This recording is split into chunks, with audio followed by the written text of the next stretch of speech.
Think of someone with a big idea, something exciting, fresh, and full of potential, but they don't act. Fear of failure keeps them stuck, second-guessing every move.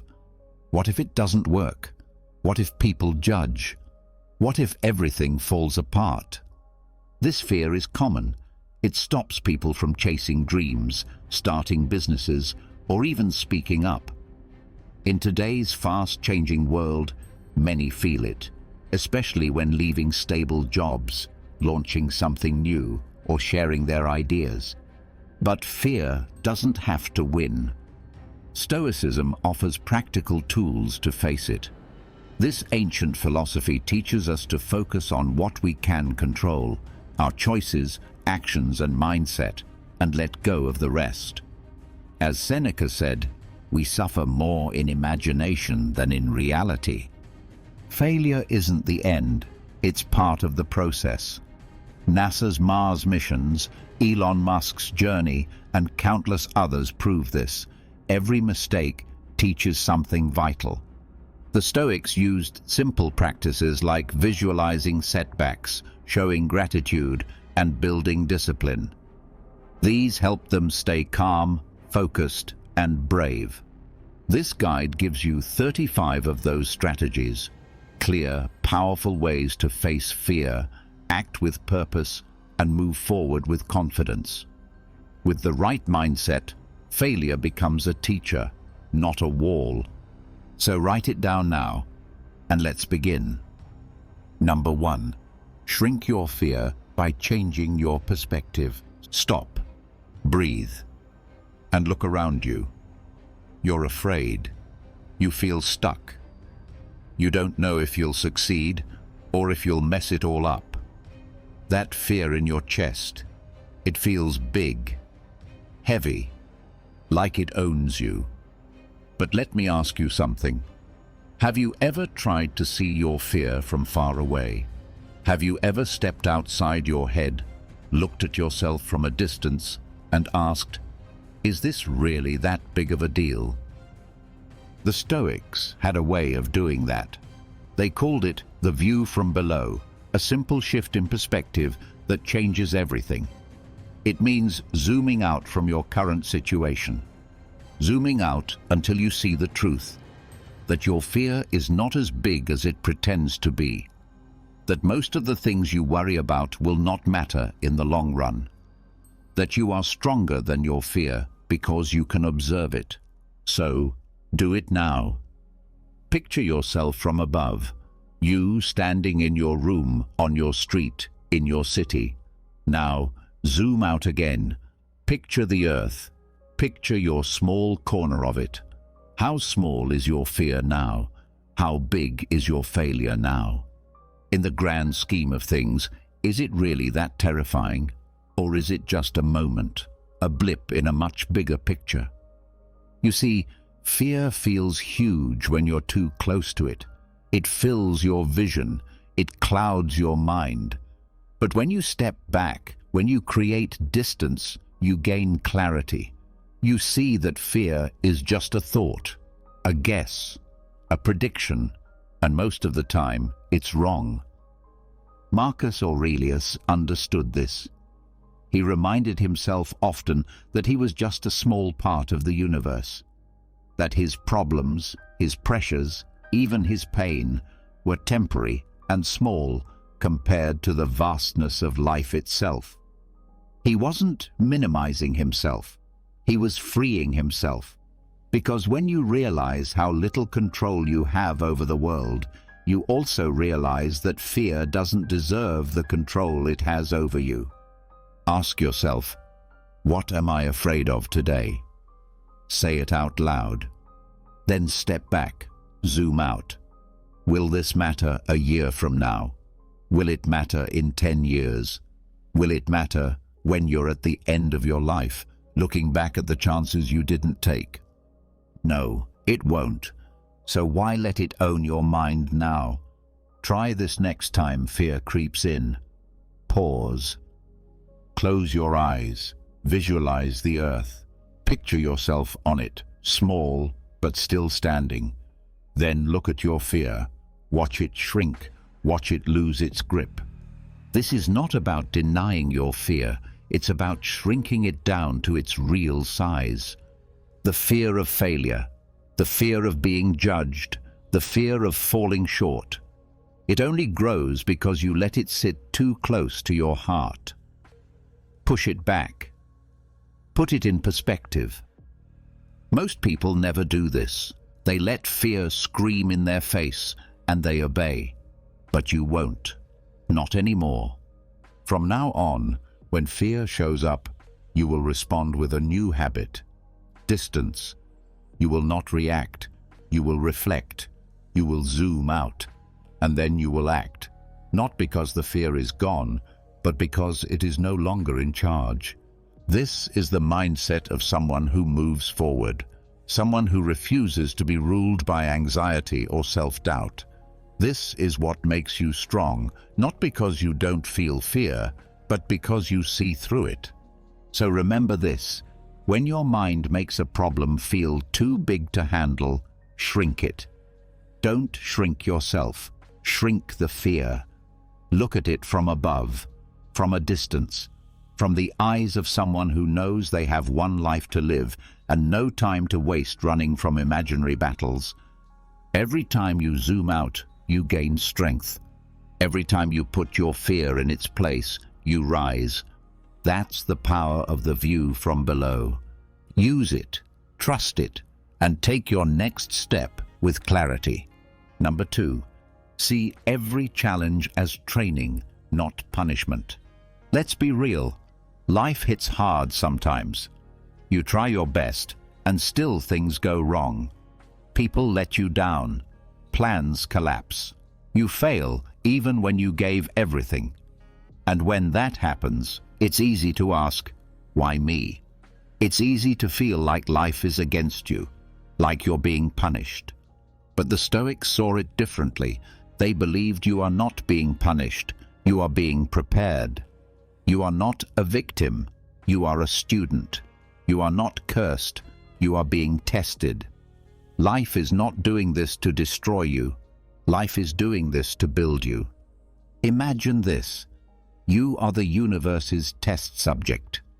Every challenge that comes your way is a custom-designed lesson, crafted just for your growth.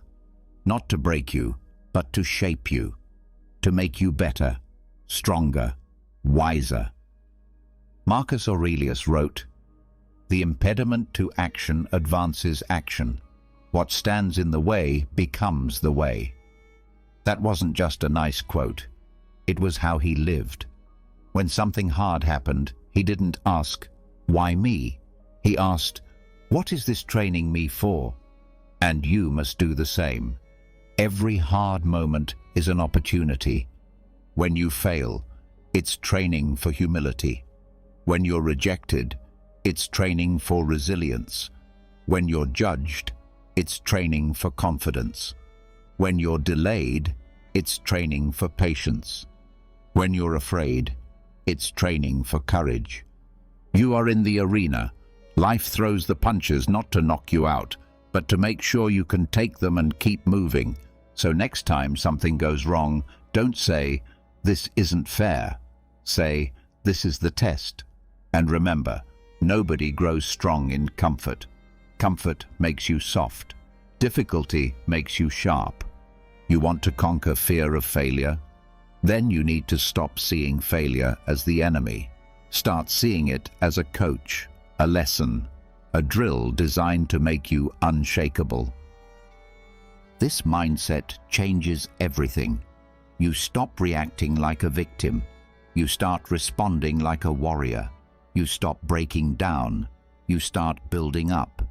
And every time you get hit, you say, "Good, let's go again." Epictetus, another great Stoic, said, "Difficulties show what men are." That means the test reveals the truth, not to others, to you. You find out what you're made of when the pressure is on. And if you don't like what you see, good. Now you know what to work on. You grow by facing the test, not avoiding it. So the next time something goes wrong, smile. Not because you enjoy pain, but because you know it has purpose. Say to yourself, I was chosen for this. Say, I'm being prepared for something greater. Say, let's see what I'm made of. This is the Stoic way, to turn every challenge into fuel, to face life like a soldier on a mission, not a tourist on vacation, to treat every hard thing not as punishment, but as preparation. You are the cosmic test subject. You are the one being trained. And the only question is, will you pass the test? Will you rise above the fear, or will you let the test defeat you before it even begins? You already know the answer. You were made for this. So when the next challenge comes, don't flinch. Don't ask why. Just square your shoulders, breathe deep, and say, let the test begin. Number 3, focus only on what's yours to command. Look at your day. Look at your thoughts. How much time do you spend worrying about things you can't control? Be honest. You stress over what people will think. You replay conversations in your head. You fear how things might turn out. You try to control the future, the outcome, the reaction, everything. But here's the truth. That's not your job. The Stoics had a rule, one that cuts through fear like a knife. It's called inverted control. And it means this: you stop trying to control what's outside you, and you double down on what's inside you. You flip the way you think about control. You invert it. Because real strength is not found in trying to shape the world. It's found in shaping yourself.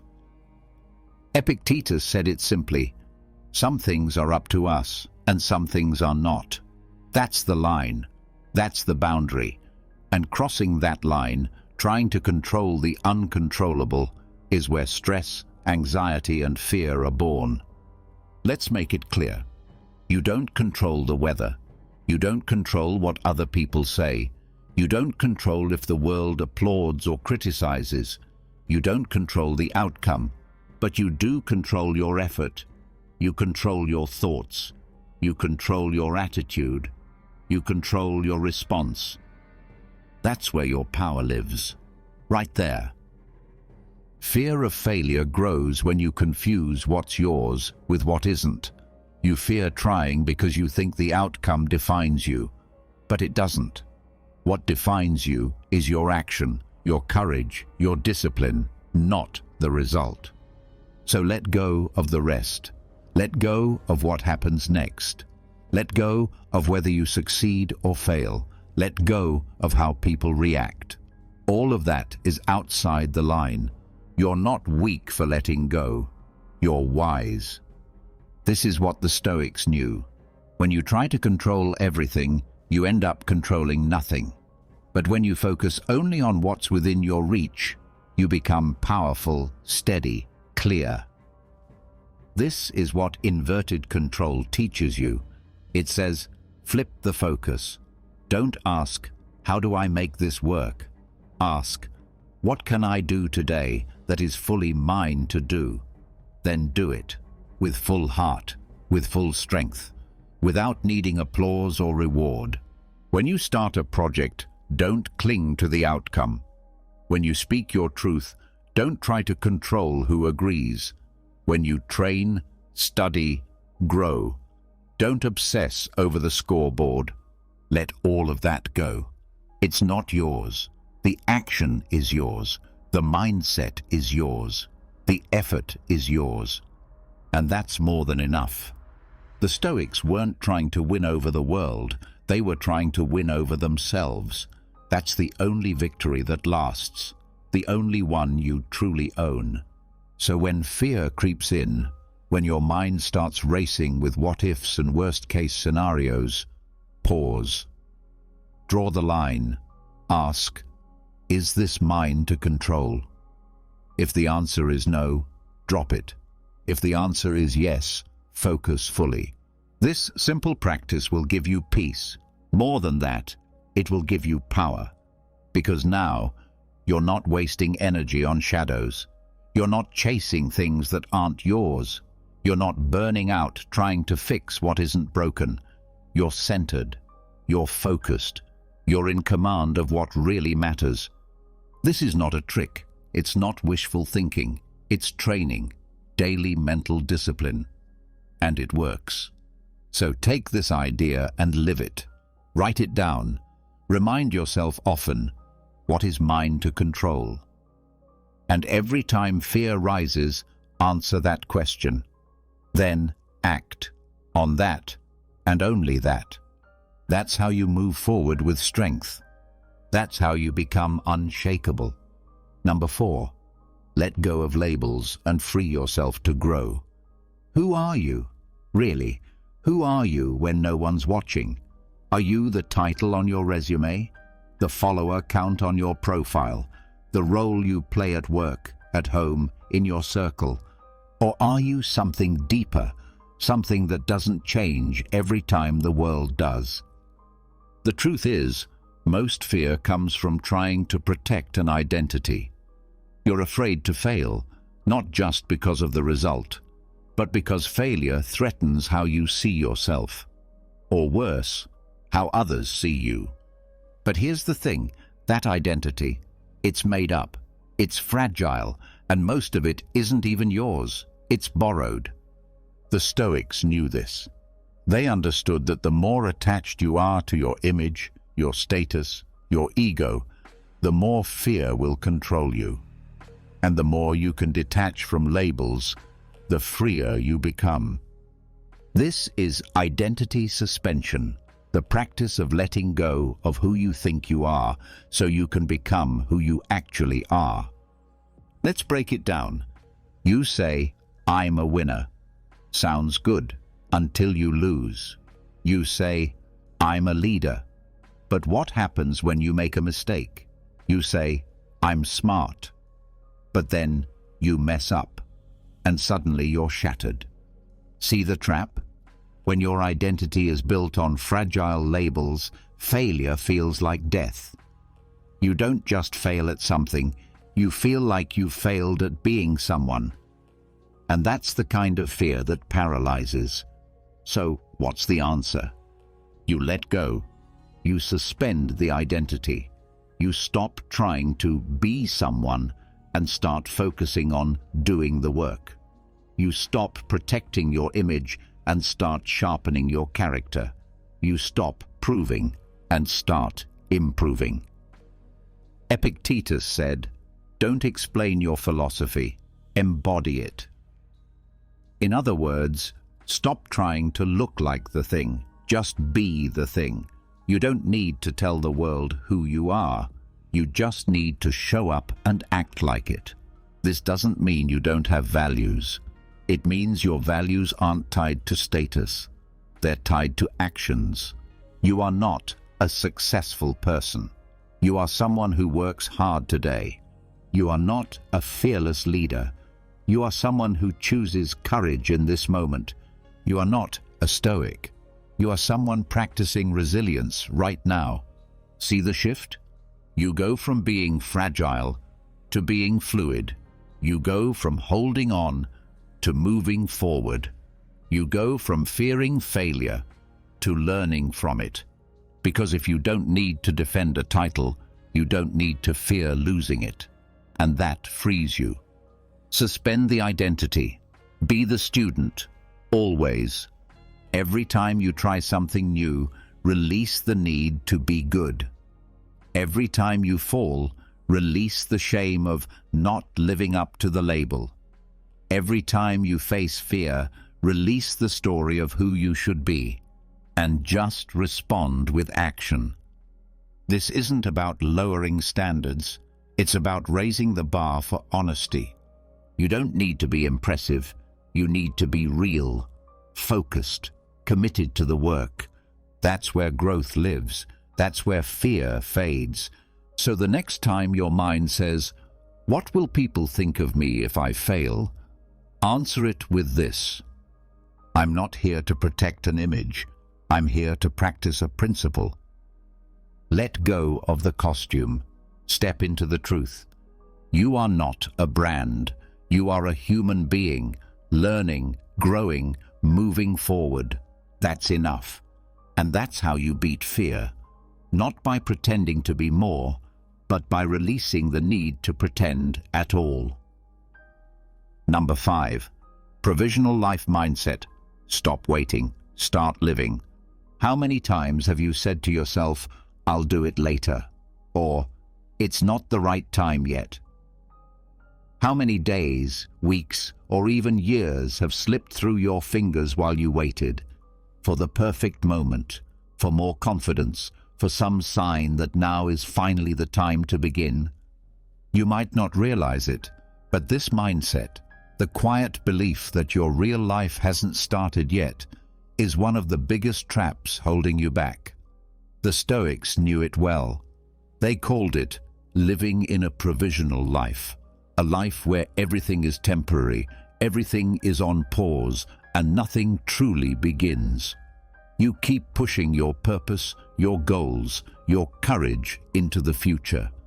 You live like this moment is just practice, like the real thing is still on its way. But it's not. This moment right now, this day, this hour, this version of you, is the real thing. This is your life. It's not a test. It's not a draft. There is no dress rehearsal. You don't get a second chance at today. The longer you wait, the more you lose. You think you're being smart, being patient, waiting for the right timing, but all you're really doing is training your mind to delay, to hesitate, to doubt. And hesitation feeds fear. The longer you avoid action, the heavier your fear becomes. The task seems bigger, the failure seems more dangerous, and the idea of starting feels impossible. Seneca, the Stoic philosopher, warned us, "It's not that life is short, it's that we waste much of it." What he meant was this: life gives us enough time, but we use it wrong. We keep pushing our dreams to later. We build our lives around waiting. We expect that someday we'll wake up fearless, ready, complete, but that day doesn't come unless we decide to act. You don't need to feel confident to begin.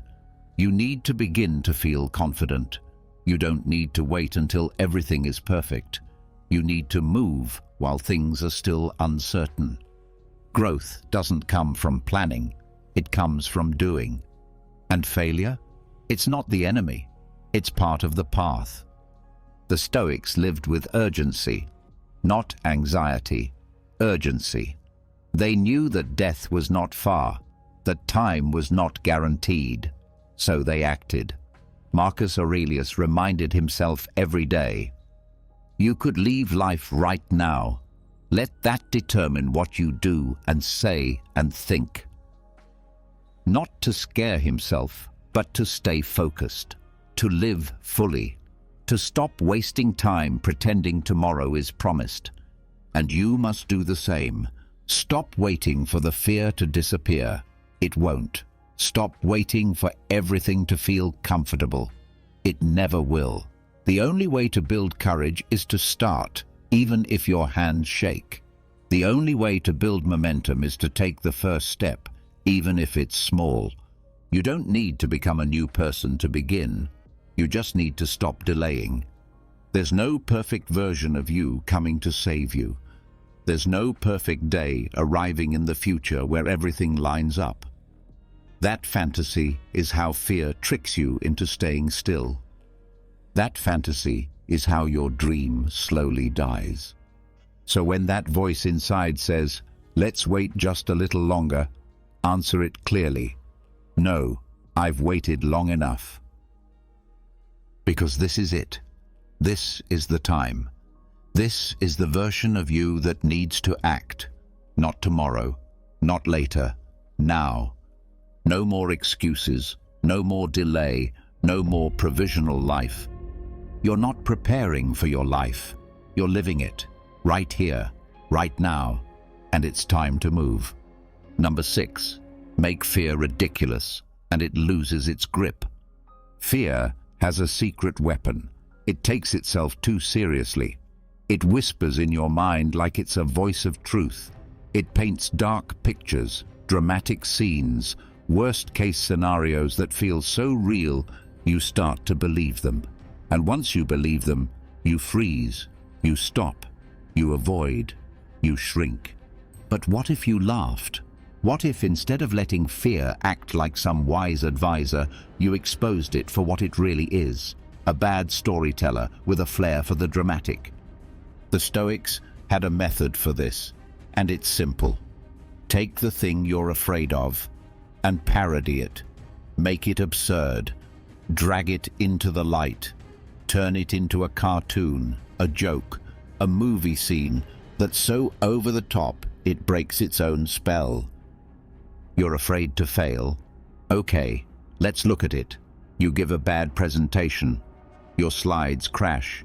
You stutter. Someone in the back checks their phone. The meeting ends. You go back to your desk. No music plays. No spotlight follows you with shame. Nobody throws tomatoes at you. You don't get thrown out into the street. You don't get chased by villagers with pitchforks. You just move on. That's it. See how ridiculous fear sounds when you zoom in? You're scared to ask for something, a raise, a chance, a yes, and your fear says, don't do it, they might reject you. So parody it. What's the worst they'll do? Gasp dramatically, yell, how dare you, and flip over a desk, call a press conference to announce your failure? No. They'll say no, maybe kindly, maybe not. But that's it. And then life keeps going. Fear hates this because it wants to be treated like a god, like a final judge, like it gets to decide what you do and who you become. But you take that power away when you mock the script. Seneca, one of the greatest Stoics, said, "We suffer more often in imagination than in reality."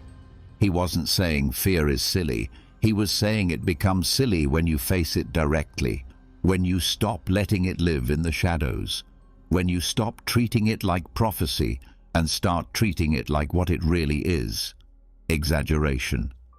Try this next time you feel fear creeping in. Write out the worst-case scenario, but do it like a comedy sketch. Act it out in your head like a scene from a bad soap opera. Picture your failure happening, and then picture what you'd actually do next. Spoiler, you'd survive. That's the point. You're still here. You've failed before. You've stumbled. You've been embarrassed. And you're still breathing, still growing, still standing. Fear wants you to forget that. So remind it. The more seriously you treat fear, the more serious it becomes. But if you mock it, you break its illusion. You take back control. You remember that failure is not death. It's data.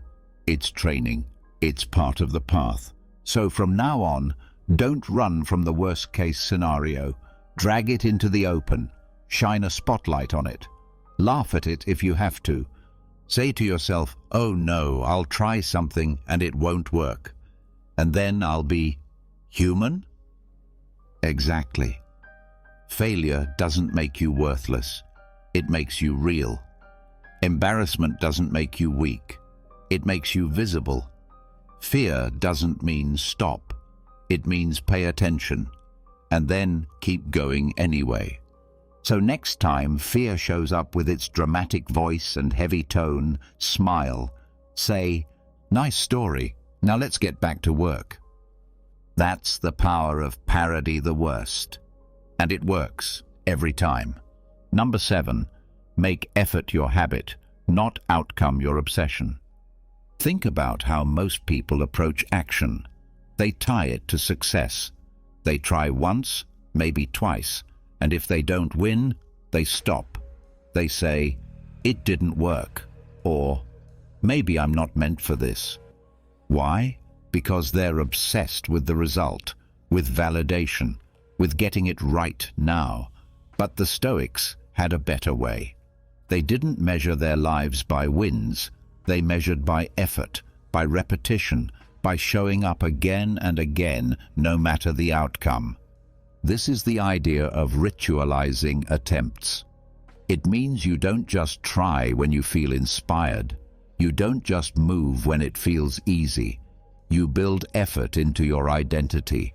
You make the act of trying, every day, every time, a non-negotiable ritual. It's no longer about whether you succeed or fail. It's about whether you showed up, whether you pushed forward, whether you gave your best in that moment. This is how you kill fear of failure. Not by getting it perfect the first time, but by showing your mind that you'll keep showing up no matter what. Fear fades when effort becomes routine. You want to write? Then write every day, without needing the perfect idea. You want to grow stronger? Then train, even if you don't feel like it. You want to speak up, lead, create, build, then act, again and again, until action is your instinct. Marcus Aurelius didn't write his thoughts so others would praise him. He wrote as a ritual to strengthen his mind. Epictetus didn't lecture to become famous. He taught because it was the right thing to do. They focused on action, the discipline of doing, not on the reward. You must do the same. Make your attempts sacred. Make your effort a ceremony. Make the work your reward. Don't say, "I'll try when I'm ready." Say, "I show up every day because that's who I am." This is the Stoic mindset. You don't wait for the outcome to give you motivation. You don't chase the applause. You don't crumble after one setback. You return. You try again. You ritualize the process. Because repetition builds mastery. Repetition builds resilience. Repetition trains your mind to stay steady even when the world shakes around you. It's not about intensity. It's about consistency. Showing up again and again and again until the act becomes part of you. Don't confuse failure with finality. One failed attempt doesn't mean the path is wrong. It means you are learning. It means you are collecting data. It means you are doing what most people don't have the courage to do. Try. Fear hates repetition. It feeds on hesitation. But once you make effort your habit, fear starts to fade. It loses its grip. Because you no longer care about being perfect, you care about being present. You care about showing up. So ask yourself, what action do I need to repeat today? Then do it, not for results, not for approval, but because this is who you are becoming. And the more you repeat the right action, the more your fear of failing fades away, because deep down you know that no matter what happens, you will be back tomorrow, stronger, clearer, more grounded. Make that your ritual. Make that your life. Number 8, stop caring about what doesn't matter. You care too much. That's the problem. You care about what they think. You care about how you look. You care if they like your post, if they approve, if they notice. You care so much that it exhausts you. It paralyzes you. It stops you from trying because you're too busy protecting your image instead of building your strength. But what if you didn't? What if you learned to care less, on purpose? The Stoics had a strategy for this. It wasn't coldness. It wasn't numbness. It was discipline. It was tactical indifference, the ability to say, "This doesn't matter, so I will not waste my time, my focus, or my energy on it." That's power. Because not everything deserves your care. Not every opinion needs a response. Not every failure is a crisis. Not every voice is worth your attention. You don't need to stop caring about everything. You just need to stop caring about the things that don't help you grow. You care about doing the work? Good. You care about getting better? Good. You care about living with integrity? Even better. But you do not need to care about gossip. You do not need to care about how loud your critics are. You do not need to care about the things that are outside your control. This is tactical. It's a move. It's focus. Marcus Aurelius reminded himself daily, you have power over your mind, not outside events. Realize this, and you will find strength. That means you get to decide what you give your mind to, what thoughts you nurture, what reactions you allow. So let go of the rest. Someone doesn't believe in you? Let them. Someone criticizes your progress? Good. Let them talk. You didn't hit your mark today? That's fine. Learn and adjust. None of it changes who you are. The goal here isn't to become careless. It's to become careful. To care only about what moves you forward. To protect your mental energy like it's gold, because it is. When you stop leaking it into every useless thought, you gain clarity, focus, and momentum. Fear feeds off attention. The more you feed it, the more it grows. So starve it. Practice indifference. Shrug. Let things go. Say, that's not mine to carry. Say, that doesn't deserve my reaction. Say, I'm not giving that my energy. And keep moving. This is how you stay steady in the storm. Not because you're numb, but because you're aimed. Because you have something bigger to focus on. Because your mission is more important than someone else's opinion. Start today. When something distracts you, ask, does this help me grow? When fear speaks, ask, is this useful? When the world shouts, ask, is this worth my energy? If the answer is no, let it go. This is tactical indifference, and it's not weakness, it's control, it's mental armor. It's how you stay strong when life throws chaos your way. So don't waste yourself on noise. You have work to do. You have growth to chase. You have fear to conquer. And none of that requires permission from anyone else. Be indifferent to what doesn't matter. Be obsessed with what does. And watch how far you go. Number 9. Clear the weight before it controls you. You've felt it before. That quiet bitterness that lingers after someone wrongs you, doubts you, embarrasses you. It doesn't always roar. Sometimes it whispers. But it stays. Days later, it echoes. It repeats itself in your mind over and over again. They shouldn't have treated me like that. They don't believe in me. I'll show them. And without noticing, you start making decisions not from strength, but from resentment. This is dangerous, because resentment is a silent poison. It doesn't feel like fear, but it acts just like it. It clouds your thinking. It twists your actions. You no longer create for growth. You act to prove. You no longer move forward with clarity. You react to a ghost of the past. The Stoics warned us about this. They taught that if you don't address your inner anger, it will control you from the shadows. And most people don't even know they're carrying it. They think they're just being driven, just being competitive, just working harder. But deep down, it's not purpose pushing them. It's pain. Unresolved, unspoken pain. That's why this practice matters. Detect resentment echoes. Before you act, pause and ask yourself, where is this energy coming from? Is this about your future or your past? Are you being guided by wisdom or by wounds? Most people don't do this. They let resentment sit. They carry it into every room, every project, every goal. They think they've moved on, but they haven't. They're just dragging the weight with them.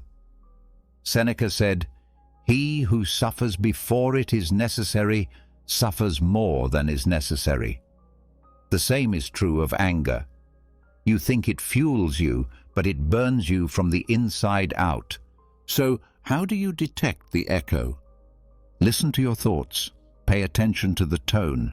When you say, "I'll show them," pause. When you say, "They're going to regret this," pause. When you say, "They never believed in me," pause. That's not purpose talking. That's pain. And your job is not to bury it. Your job is to clear it. Not with revenge, not with outbursts, but with awareness, with reflection, with forgiveness, not for them, but for yourself.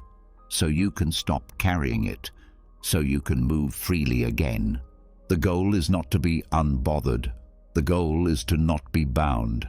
You feel it, you understand it, and then you release it. You don't let it echo for days, for months, for years. You quiet it by refusing to build your life around it. Marcus Aurelius reminded himself that people will lie, betray, insult, and still his job was to stay just, to stay calm, to stay in control of himself. He didn't pretend to enjoy injustice, but he didn't allow it to define him either, and neither should you.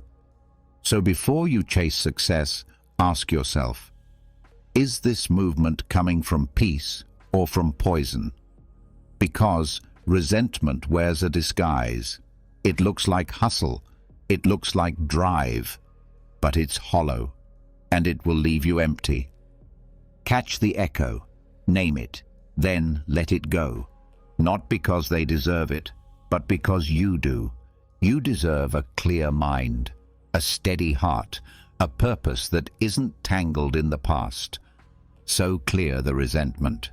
Don't carry it into your next decision. Silence the echo and move forward clean. Number 10. Don't trust every feeling in real time. Let's get one thing straight. Not every emotion you feel is true. Not every thought that pops into your head is wise. But here's the mistake we all make. We react to them as if they are. We get one bad feeling and we let it hijack the whole day. One moment of doubt and we throw away our entire plan. One wave of fear and suddenly we're convinced we're not good enough. But what if that feeling was just a delay, a false alarm, a lag? The Stoics understood this. They knew emotions aren't always real-time signals.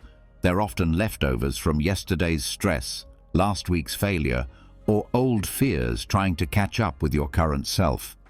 That's why you need to practice emotional lag tracking, the discipline of pausing, noticing, and asking, is this feeling about now, or is it just echoing from the past? Here's how it works. You wake up feeling off, no motivation, heavy mood, but nothing actually went wrong yet. No crisis, no setback. Still, you feel slow, stuck. Pause. Don't believe everything you feel. Track it. Ask, where is this coming from? Did I sleep poorly? Was I overwhelmed yesterday? Did something trigger a memory, a fear, a doubt? 9 times out of 10, the emotion you feel right now was created earlier, but if you don't slow down and track it, it'll control you like it's truth.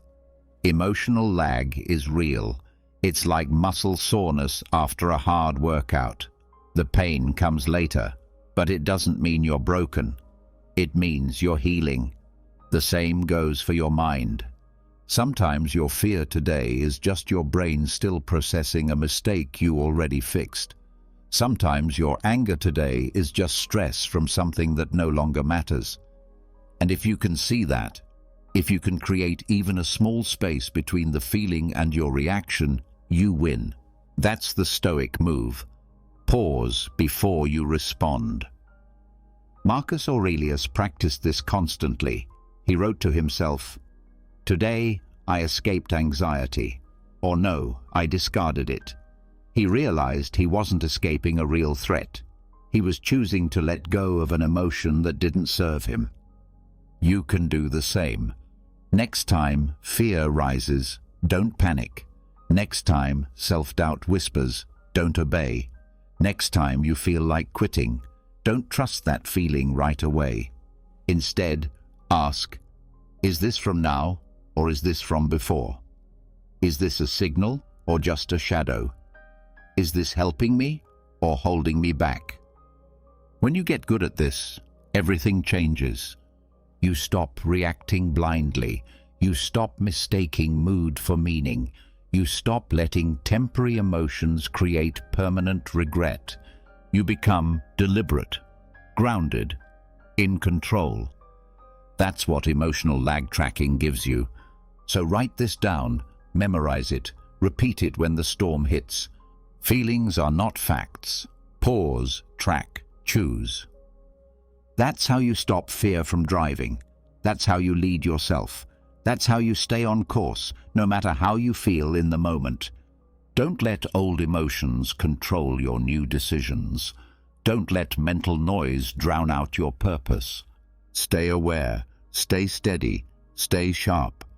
You don't need to be emotionless.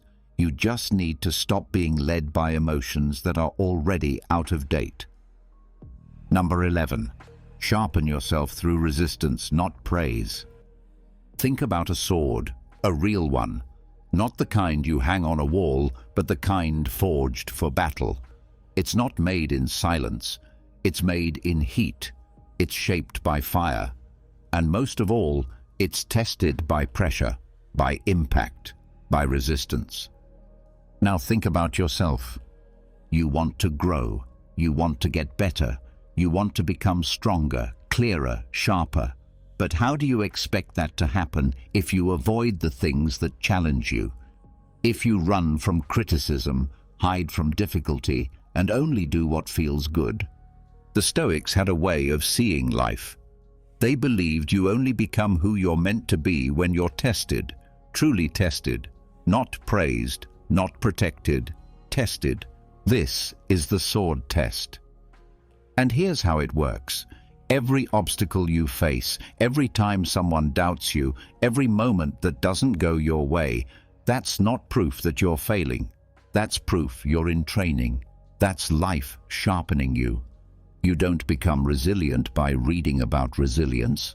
You become resilient by needing it. You don't develop patience by sitting in peace. You develop it when things go wrong, when plans fall apart, when people push you. That's the test. Most people want to be unshakable, but only as long as nothing shakes them. But you are different. You don't avoid the fire. You step into it. You understand that pressure doesn't break you. It shows you where you need to be stronger. And every time you come out the other side, you're not the same. You're sharper. You're steadier. Marcus Aurelius wrote to himself, "The mind adapts and converts to its own purposes the obstacle to our acting. The impediment to action advances action." He wasn't being poetic. He was telling himself how to survive, how to lead, how to stay sane in chaos. He was reminding himself that the hard stuff, the disappointment, the failure, the resistance, is not the enemy. It's the forge. You must learn to see it the same way. When you're criticized, good. That's your chance to build self-control. When your work flops, good. That's your chance to build humility. When nothing goes as planned, good. That's your chance to become flexible, creative, patient. Every time life gets hard, you're being given a blade, and the way you respond determines whether that blade stays dull or becomes a weapon of discipline, courage, and clarity. So stop wishing things were easier. Stop needing applause. Stop chasing comfort. Test yourself. Lean into the moments that push back. That's where the growth is. Not in being admired, in being refined. A sword is made to cut, but only if it's strong enough to take the hammer first. You are no different. So the next time you feel resistance, frustration, challenge, don't ask, Why is this happening to me? Ask, what part of me is being sharpened right now? That shift changes everything, because now you're not just enduring pain, you're using it. You're not just surviving tests, you're passing them with awareness, with purpose, with strength. And one day, when someone asks how you became so clear, so steady, so sharp, you'll smile and say, I passed the sword test. Number 12. Know what truly matters and cut the rest. Why are you really afraid to fail? Is it the failure itself, or what you think it says about you? Is it the result, or the imagined shame, the judgment, the fear that maybe, just maybe, you're not enough? Here's the truth. Fear of failure often means your values are out of order. You've built your life on the wrong priorities. You've placed image above growth, comfort above purpose, praise above effort. And the worst part? You probably didn't even notice it. That's why you need to do a value pyramid audit. The Stoics believed that the foundation of your life, what you really value, determines how you handle pressure, fear, failure, and success. If your pyramid is built upside down, with shallow things at the top and the deep stuff buried at the bottom, it will collapse the moment life gets hard. So take a hard look at your pyramid. At the bottom should be discipline, integrity, effort, courage, wisdom, unshakable values. But if at the bottom you've got status, fame, validation, likes, money, comfort, then failure will destroy you because you've built your identity on things you don't control.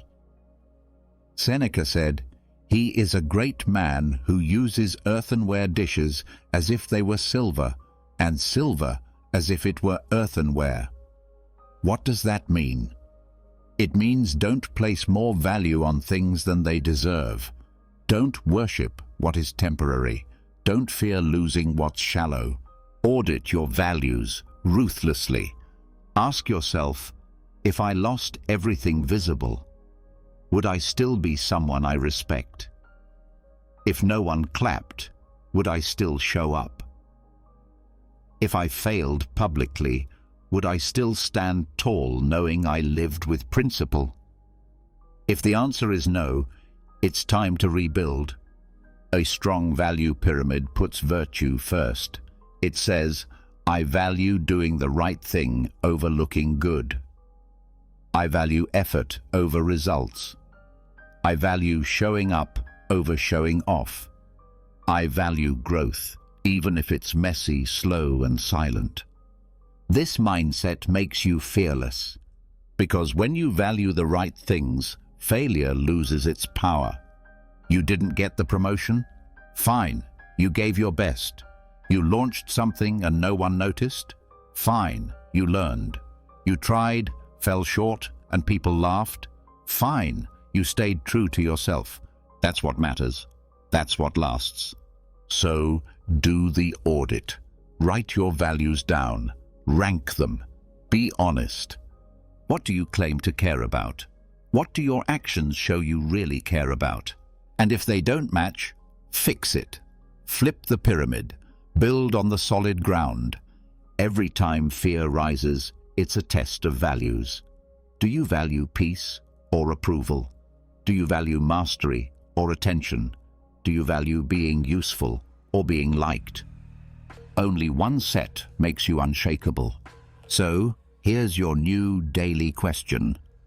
What do I truly value, and is that showing up in how I live? Ask it often. Ask it when you succeed.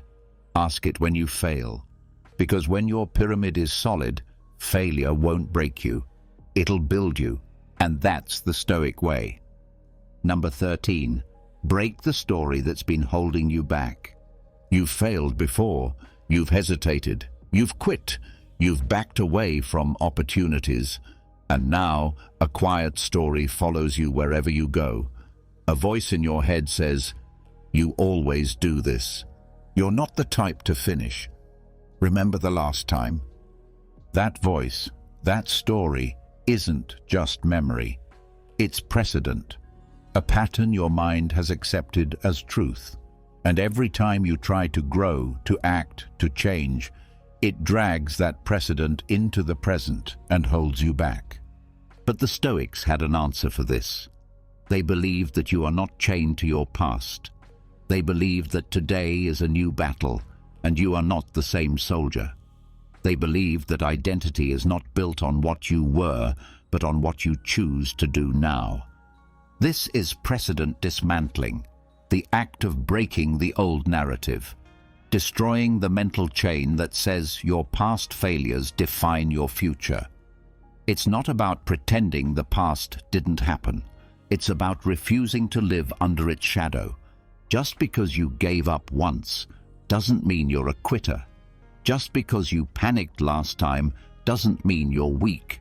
Just because you failed before doesn't mean you will again. That was then. This is now. And the only thing keeping the old story alive is you repeating it. You're not here to relive your past. You're here to break through it. Seneca said, "Every new beginning comes from some other beginning's end." He didn't say the end defines you. He said it frees you. The past ends. The moment changes. And you, if you choose, can be someone different in this moment. But you must act. You must dismantle the old script, not just with words, but with action. Don't wait until you feel like a new person. Start acting like one. Don't wait until you forget the past. Start writing a new one. The mind loves patterns. It finds comfort in what is familiar, even if that familiar thing is failure. But you can disrupt the pattern. You can interrupt the mental loop that says, "This is just how I am," and replace it with, "This is who I'm becoming." It starts with a decision. When you're about to give in, remind yourself, "That was the old me. I'm not doing that anymore." When you hear the voice of doubt, answer back, "That story ends here." When fear says, "You've failed before," respond, "And I'm still standing, which means I can try again." This is what Stoics did. They examined their own thoughts. They questioned the patterns. They didn't just live by instinct, they lived by intention. So whatever you've done before, let it go, not with denial, but with clarity. You're not bound by your past unless you choose to be. You don't have to earn a new identity. You claim it, you practice it, you repeat it until the old story fades. Precedent is a trap until you turn it into proof. Proof that you're still here. Proof that you're ready to rewrite everything. So ask yourself, what old story do I need to break today? Then take one action that proves that story wrong. That's how you dismantle precedent. That's how you take back control. That's how you become someone new, one decision at a time. Number 14. See your life with new eyes before it's too late. We move through life like it's guaranteed, like tomorrow is promised, like health, freedom, time, and strength are permanent. We complain about the little things. We stress over what we don't have. We fear failing because we forget how lucky we are to even try. The Stoics had a way to snap out of that blindness. It's called the cripple's eye perspective. And it means this: see your life the way someone with far less would see it. See your body, your breath, your chance as blessings, not burdens, because one day they won't be here. Imagine this: you can walk, but imagine how precious every step would be if you'd once been unable. You can speak, but imagine how carefully you'd choose your words if you once couldn't. You can fail, but imagine how grateful you'd be to even try if you were stuck in a body that never let you move. This is not guilt. It's clarity. It's remembering what most people forget until it's gone.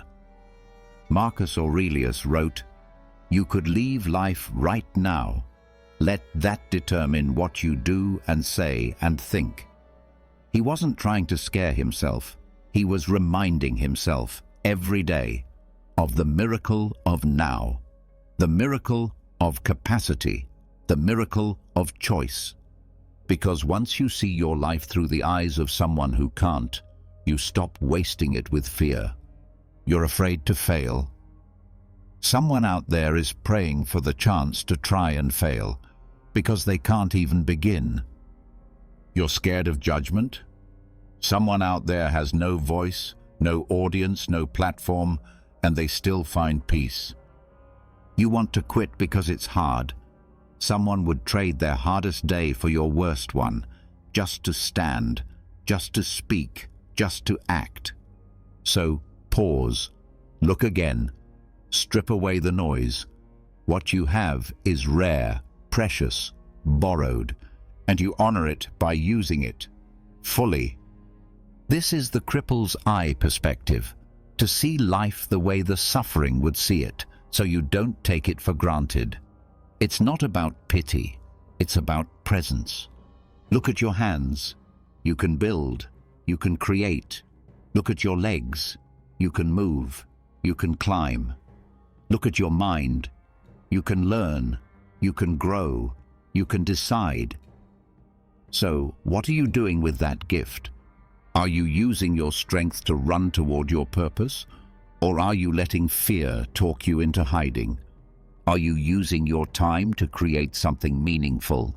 Or are you wasting it worrying about opinions that will fade in hours? Imagine for one moment that it was all taken away. The voice, the motion, the freedom, the time.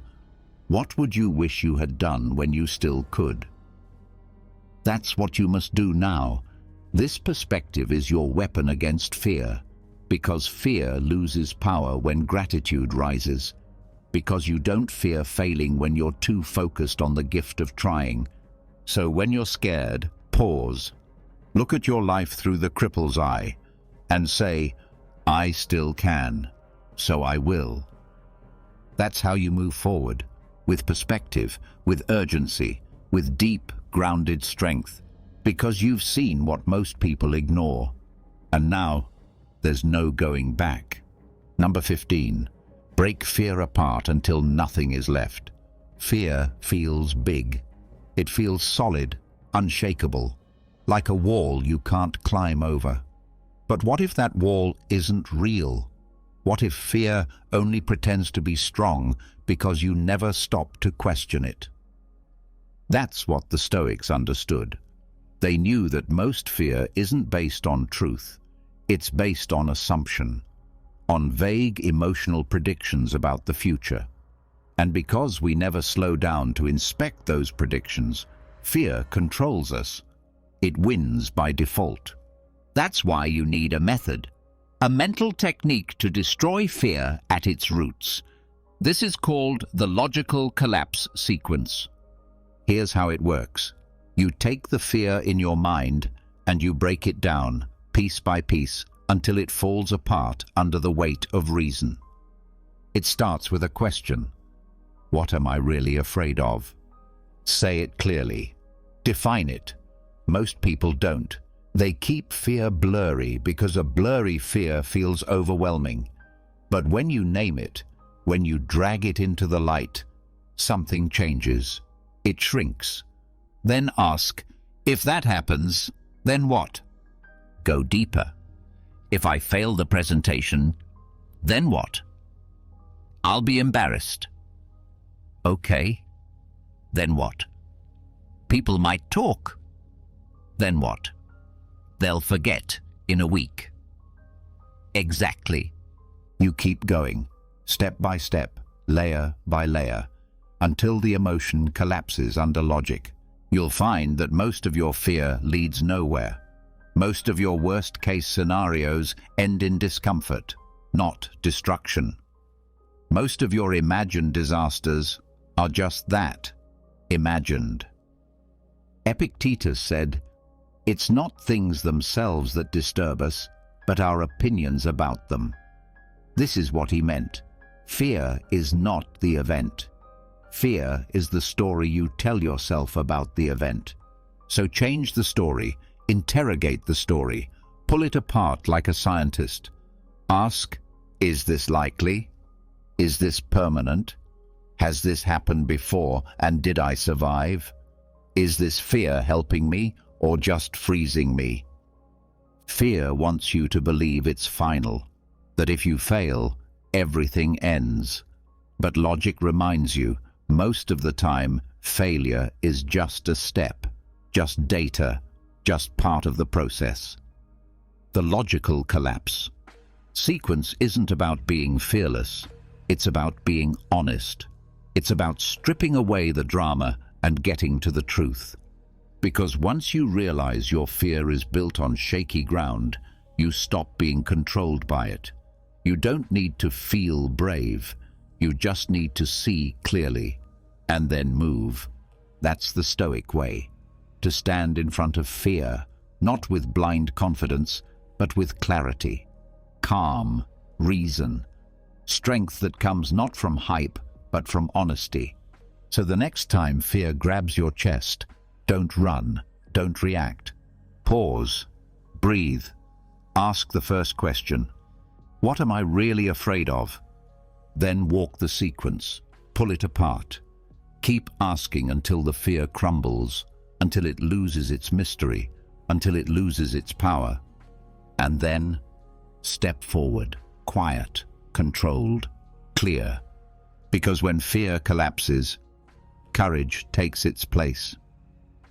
Number 16. Stop letting a feeling make your decisions. You messed up, you failed, you weren't ready, you slipped, fell, or got rejected. And now comes the worst part.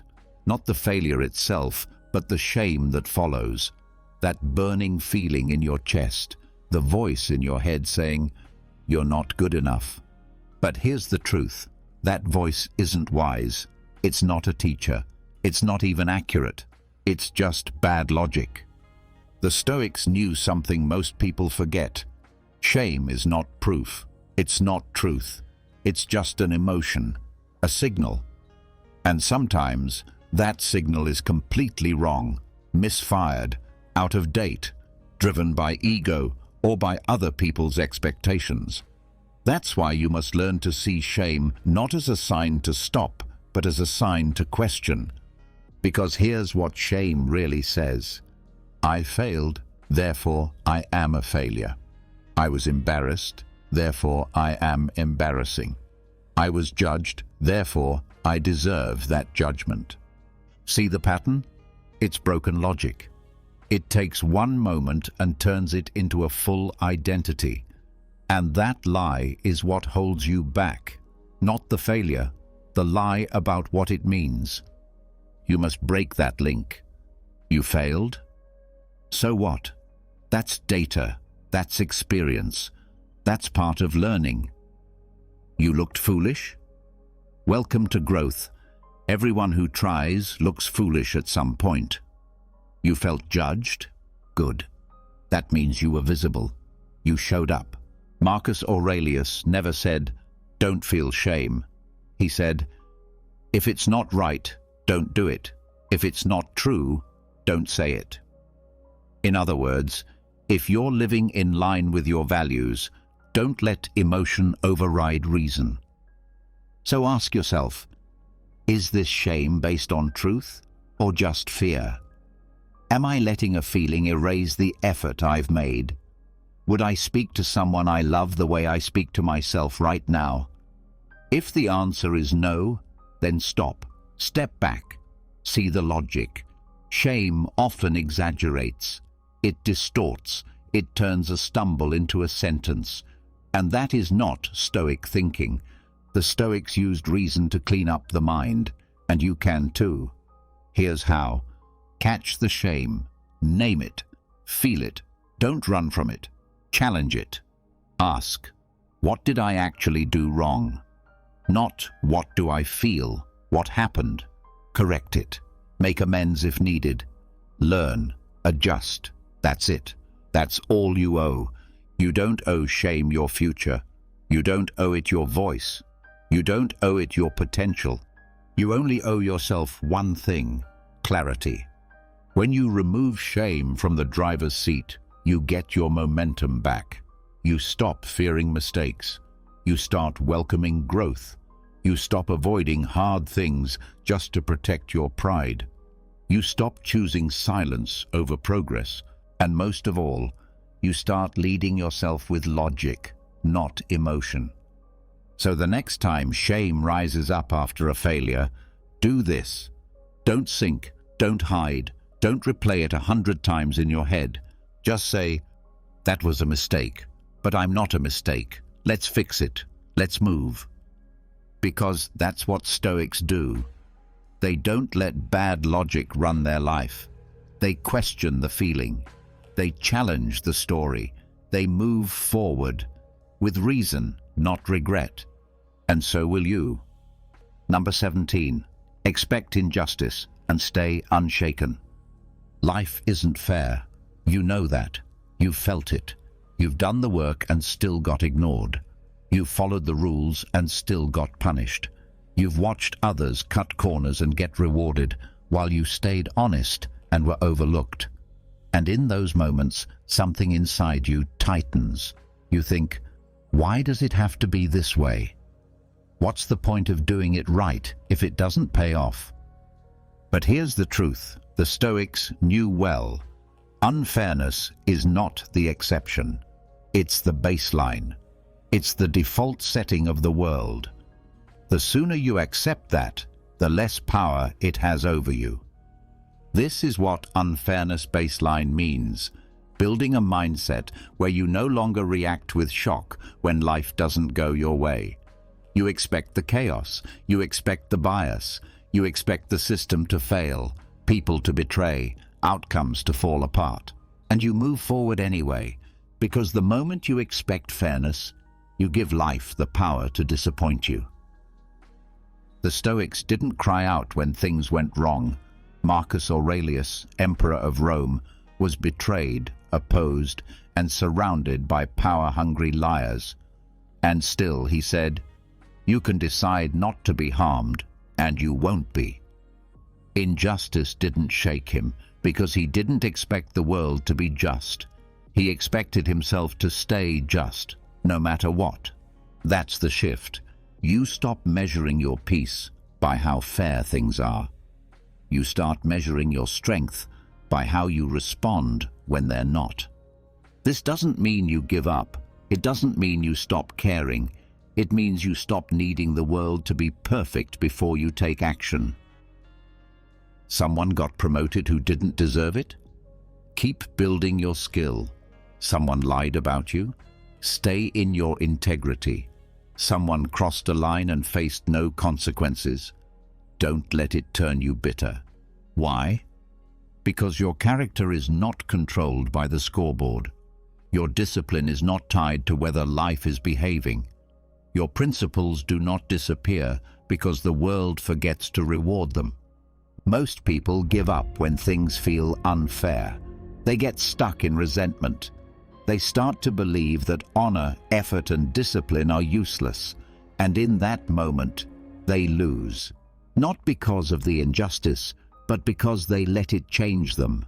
But you hold the line. You return to your baseline. Of course it's unfair, and still, I move forward. You train your mind to stay calm when others are outraged.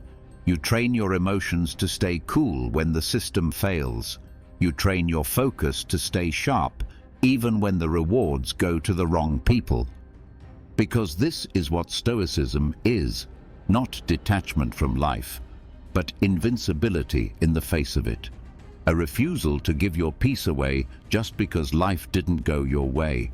And the more you train this, the stronger you get. Injustice loses its grip. Disappointment loses its sting. You become harder to shake, harder to offend, harder to slow down.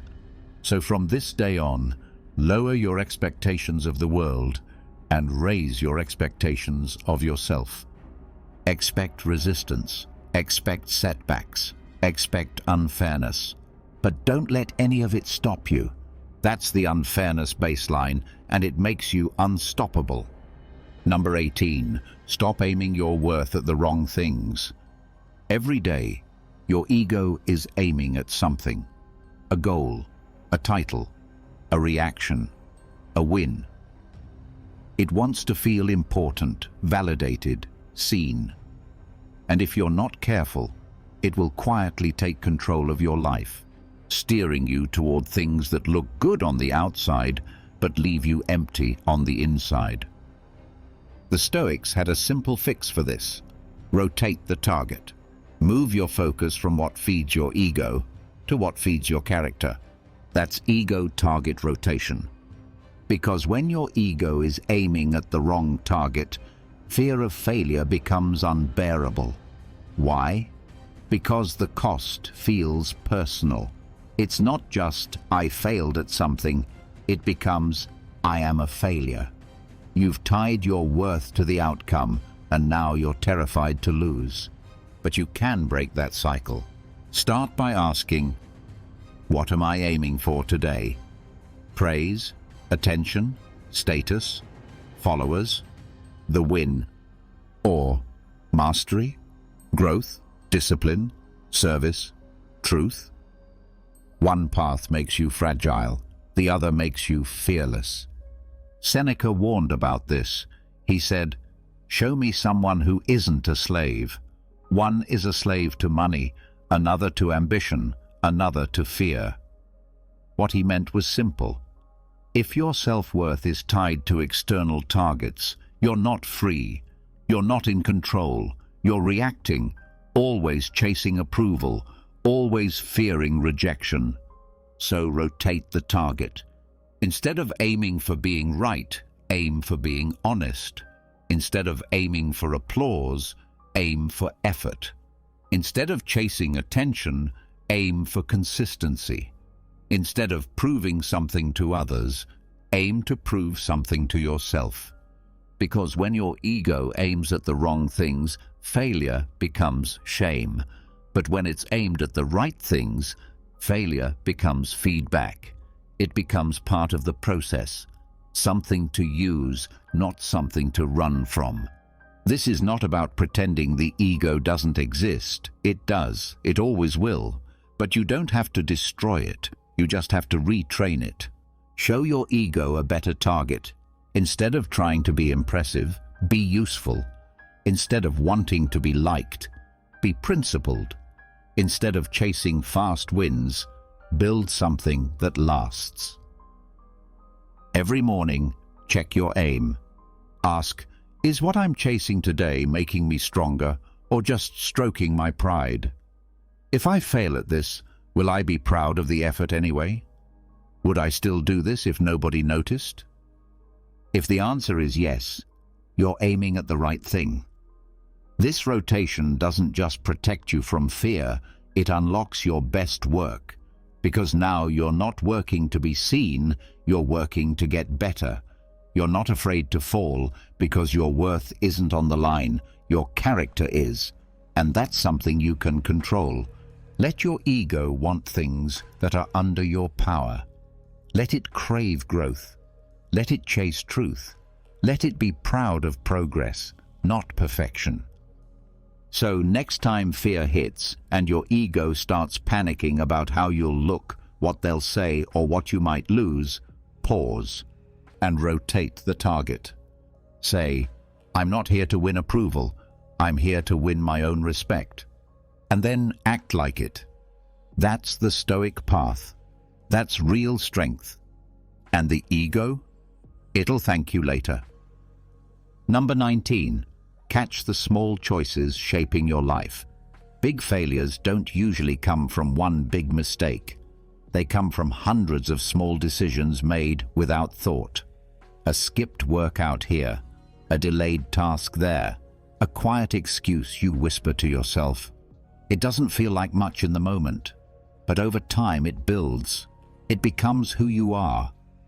The Stoics taught that self-mastery isn't found in speeches or grand gestures. It's found in the little things, the tiny actions, the moments you think no one is watching, the seconds between impulse and response. That's where your character is made. That's why you must learn to run a micro-decision audit. It's simple, but powerful.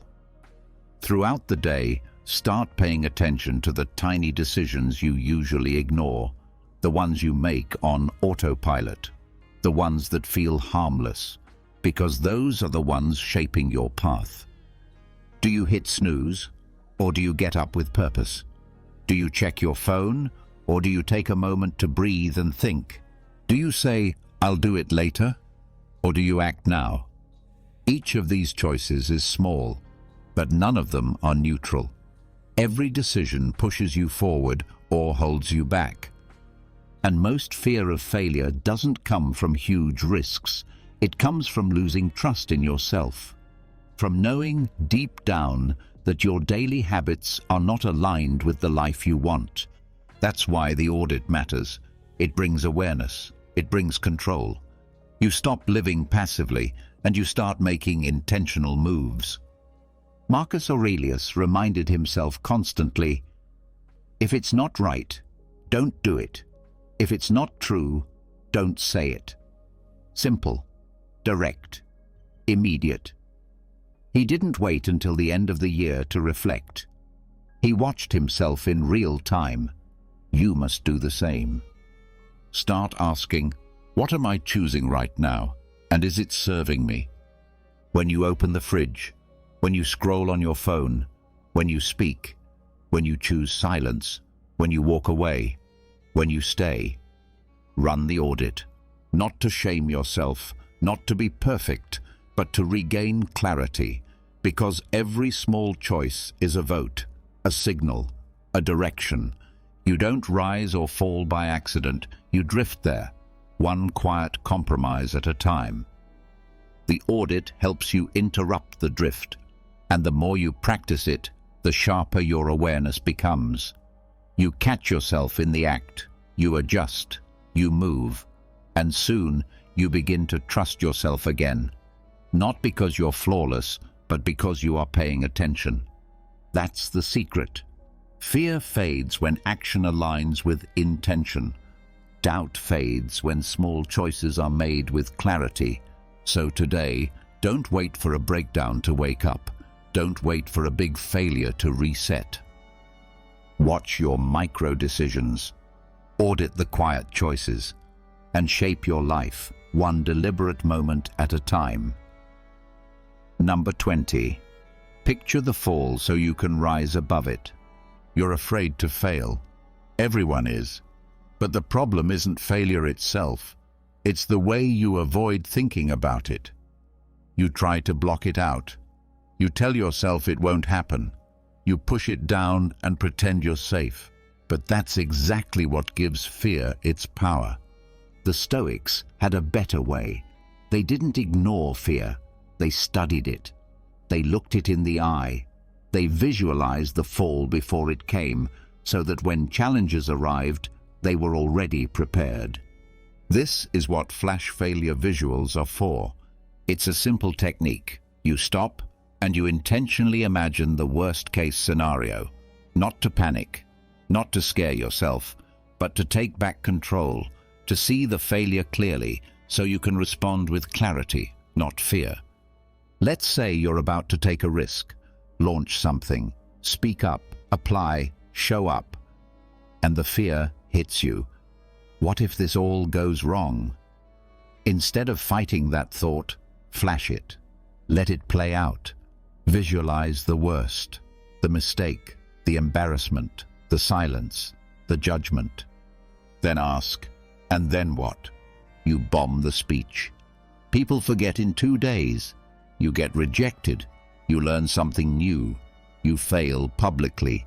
You realize you're still breathing. You see the fall and survive it.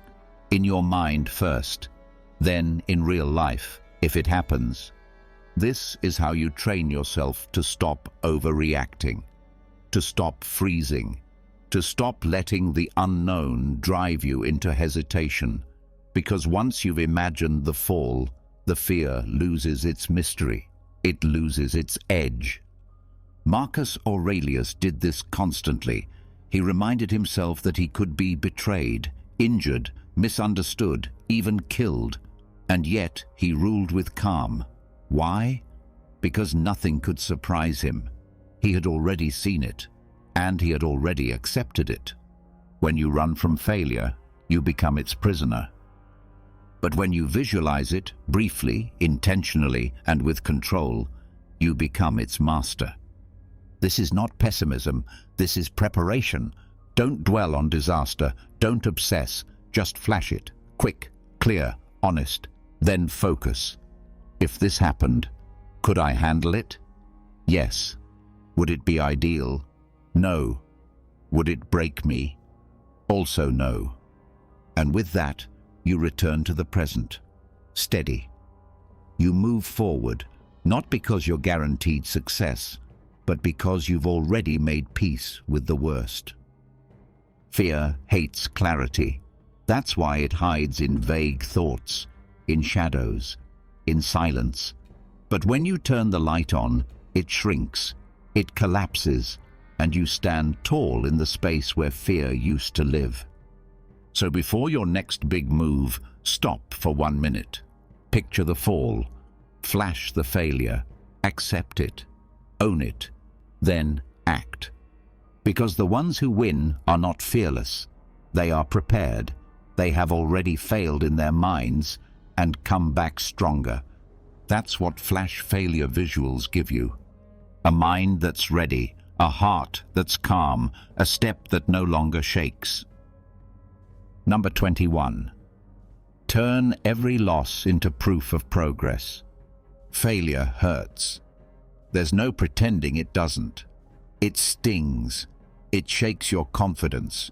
It makes you question everything, your talent, your timing, your worth. But what if the problem isn't the failure itself? What if the real problem is how you see it? The Stoics didn't flinch at failure. They expected it, respected it, even used it. Because to them, failure wasn't the end of the road. It was a sign that you were on the road, that you were trying, moving, growing. That's the idea behind failure token collection. You treat every failure, every rejection, every stumble, every no, like a token, a marker, a badge of effort. And the more tokens you collect, the more evidence you have that you're in motion, that you're doing the hard thing, that you're building courage muscle by muscle. Most people run from failure. You do the opposite. You hunt it down, not recklessly, but bravely. Because each failure is proof that you showed up, that you dared, that you didn't stay safe and silent and still. Think about it. A person who's never failed is a person who's never truly tried, never pushed their edge, never risked anything real. But you're building something, and building always involves falling. Seneca said, "Difficulties strengthen the mind as labor does the body." Every failure is that labor. Every mistake is mental training. If you collect those tokens instead of avoiding them, you turn what most people fear into fuel. This mindset is powerful because once you start seeing failure as something you're supposed to collect, not avoid, you stop hesitating. You stop freezing. You stop letting fear talk you out of action. You flip the goal. Instead of asking, "How do I avoid failure?" you ask, "How many failure tokens can I earn this month?" Apply for the job you think you're not qualified for. Pitch the idea you're scared to share. Try the thing you've been avoiding because you might look stupid. And when it doesn't work, smile. One more token. Each one is proof you're becoming who you need to be. This doesn't mean you lower your standards. It means you raise your tolerance for discomfort, for setbacks, for doing what matters, even when it might not go perfectly. Marcus Aurelius faced losses, defeats, betrayals, and never once saw those as reasons to stop. Why? Because he understood that his job wasn't to control the outcome.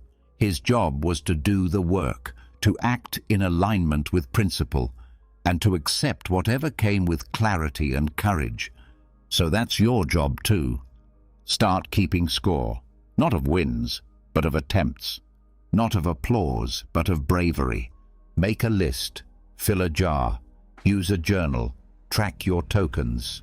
Each one a scar that says, I showed up, I stayed in the arena, I moved forward even when it hurt. And here's the irony. The more failure tokens you collect, the more success will eventually show up, because most people never last long enough to see it. They run, you stay, they avoid, you embrace.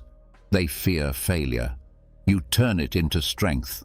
So start your collection, wear it with pride, and keep going. Number 22. Become who you aim to be, one page at a time. You say you want to grow. You say you want to be more focused, more disciplined, more fearless. But how often do you pause and ask yourself what that version of you even looks like? Most people don't. They chase change blindly, without direction. They hope they'll just wake up one day as someone new. But change doesn't happen by accident.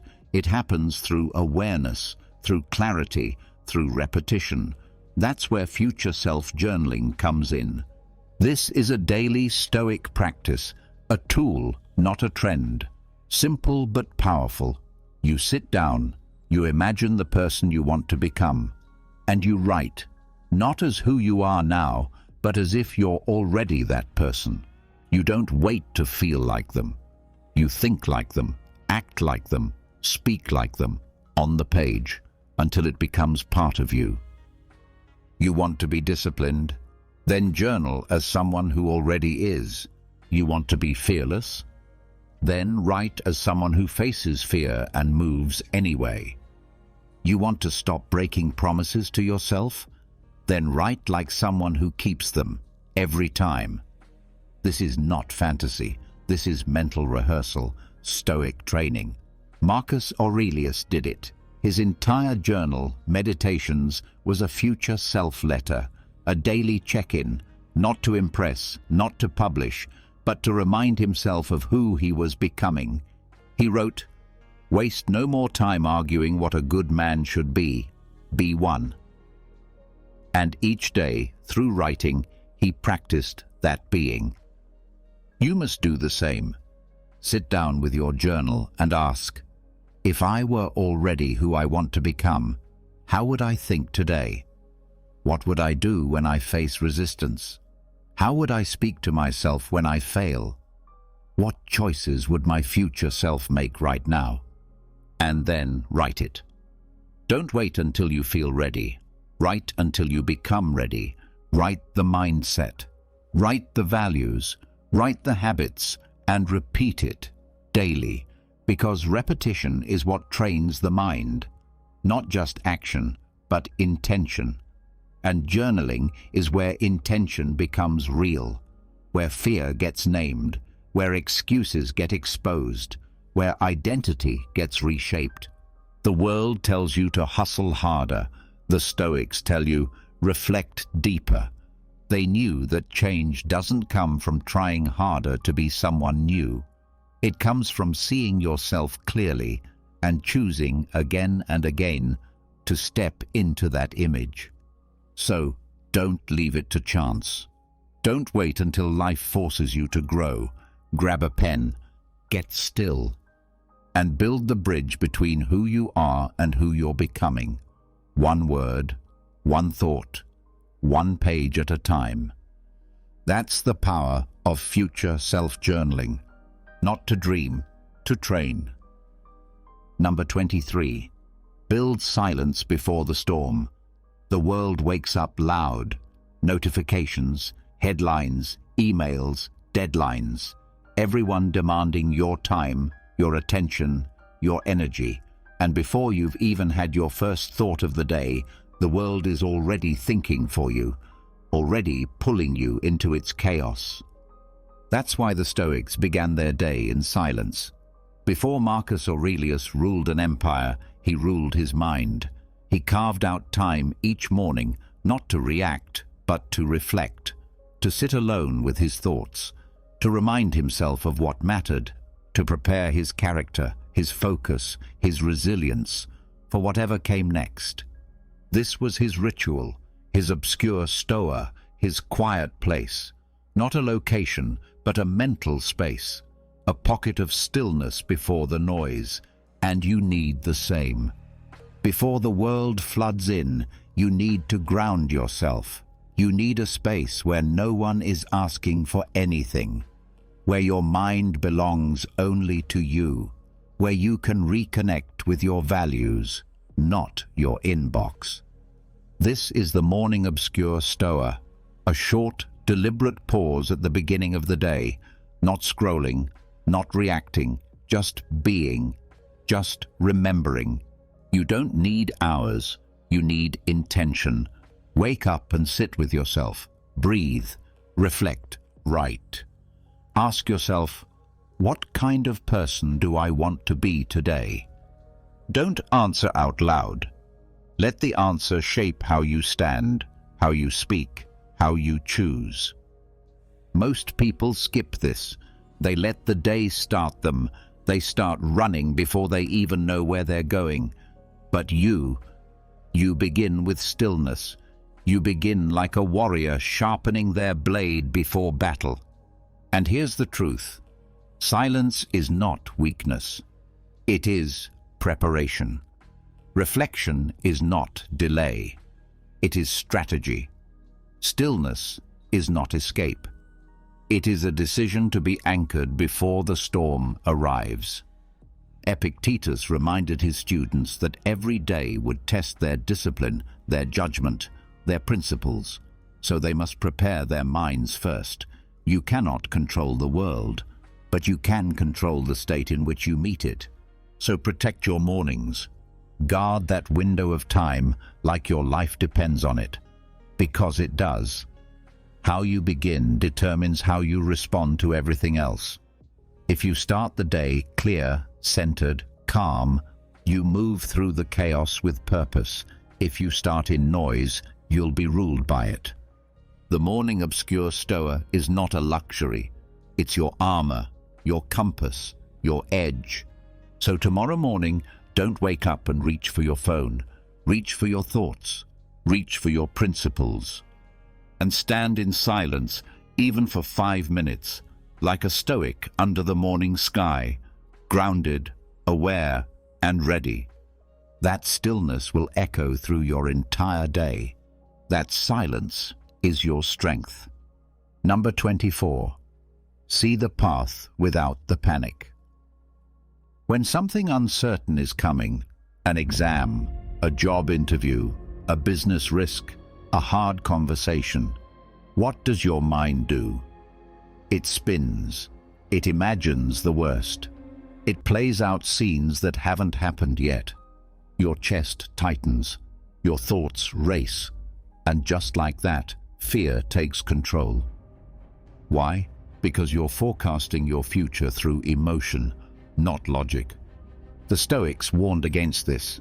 They knew that emotions are powerful, but also unreliable. If you let fear guide your thinking, you'll see danger everywhere. You'll overestimate the threat and underestimate yourself. You'll freeze before you even start. That's why you need emotionless forecasting. It's the practice of seeing your future, not with anxiety, not with hope, but with calm, clear eyes. No fear, no fantasy, just facts. Imagine the situation you're worried about. Now strip away the feelings, strip away the panic, strip away the stories your mind is adding on top. Now ask, what do I actually know? That's the starting point. You stop guessing, you stop reacting, you break the situation into parts.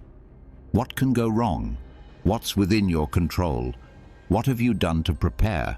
What will you do if things don't go perfectly? You walk through it, not to feel better, but to see better. Marcus Aurelius faced battles, betrayals, death. But he didn't forecast emotionally. He looked at everything as it was, no better, no worse. Objective judgment now, at this very moment, he wrote. That was his rule. Not the story, not the feeling, just what's in front of him. You can do the same. When you feel overwhelmed about the future, don't let emotions write the forecast. Pause, get quiet, then walk it through, step by step. You're about to launch something? Good. What are the real risks? What's the backup plan? You have a difficult decision to make? Slow down. What are the actual outcomes? Not imagined disasters, but real possibilities. This isn't cold, it's clear. Fear says, if I fail, it's over. Emotionless forecasting says, if I fail, I'll learn, then I'll try again. Fear says, they'll judge me. Emotionless forecasting says, some might, but most won't even remember, and it doesn't change who I am. Fear says, this will ruin everything. Emotionless forecasting says, it's one event, one moment. It won't define my life unless I let it. You're not shutting off emotion, you're using reason to lead it. This gives you power, it gives you space. It lets you see the storm clearly and walk into it with steady hands. So the next time your mind rushes ahead, painting worst-case scenarios and drowning you in fear, stop, breathe, strip the emotion away, and ask, what's really happening here? That's emotionless forecasting. That's Stoic vision. It's not about hoping things go well, it's about being prepared even if they don't. And when you forecast your future with clarity instead of fear, you don't just see better, you live better. Number 25. Measure progress by bravery, not outcome. You want to grow. You want to stop being ruled by fear. You want to become bold, decisive, unshakable. But here's the problem. Most people measure their day by what they achieved, by how smooth everything went, by how many things they checked off a list. But the Stoics knew, true progress isn't about comfort, it's about courage. That's why you need a new scoreboard, a new metric, a new system for measuring growth, not by results, but by bravery.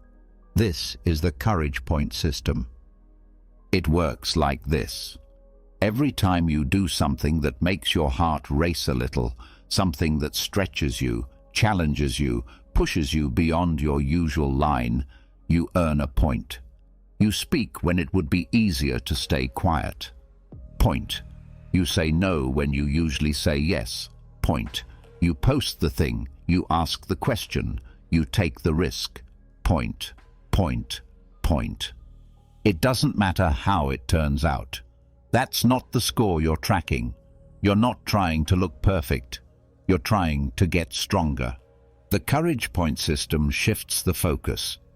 It teaches your brain that bravery is the win, that the act of facing fear, no matter how small, is progress in itself. Most people wait for results to feel proud. You don't. You collect courage. Marcus Aurelius never said, "Did I succeed today?" He asked, "Did I do what was right? Did I live with discipline and truth?" Those were his points. That was his measure. You must think the same way, because results lie. You can do everything right and still lose. You can play it safe and still get hurt. But courage? Courage never cheats you. Courage always builds something inside you, even if no one sees it, even if it doesn't work out. Start tracking it. Each day, aim for a number. 3 courage points. 5, 10. Make it a game. Make it a lifestyle. And don't wait for the big things. The small fears count too. Send the email, speak the truth, face the discomfort. Point, point, point.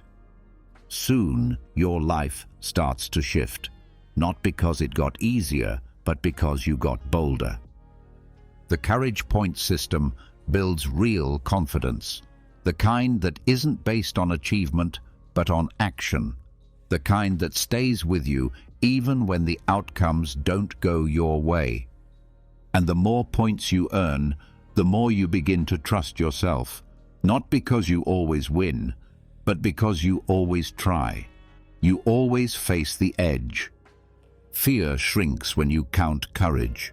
So stop keeping score by money, applause, or likes. Keep score by moments you were brave. That's the only number that matters.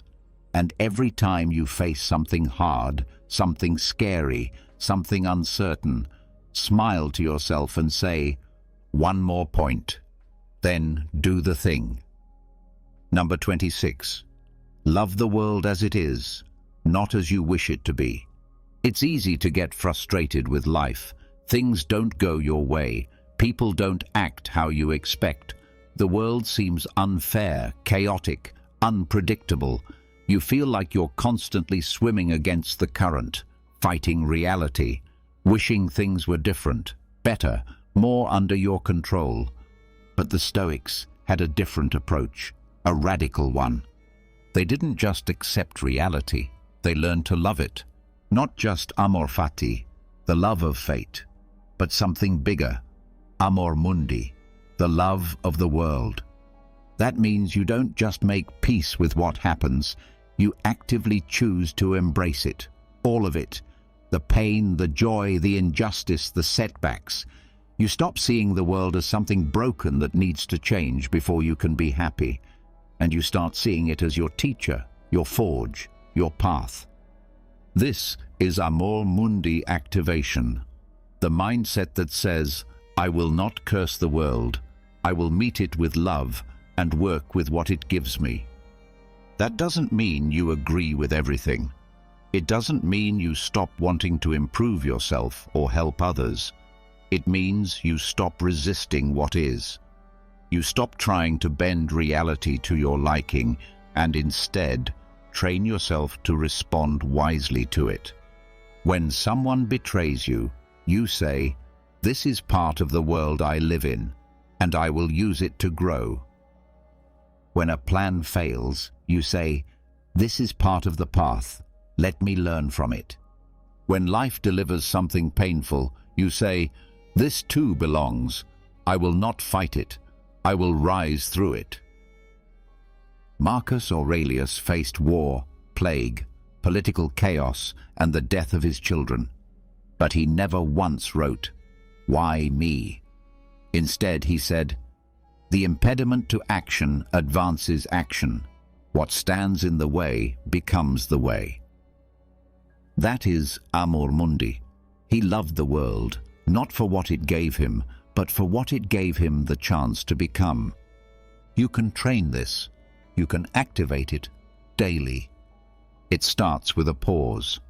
When something goes wrong, stop the usual reaction. Don't resist. Don't curse. Don't complain. Just breathe and say, good, this too is part of it.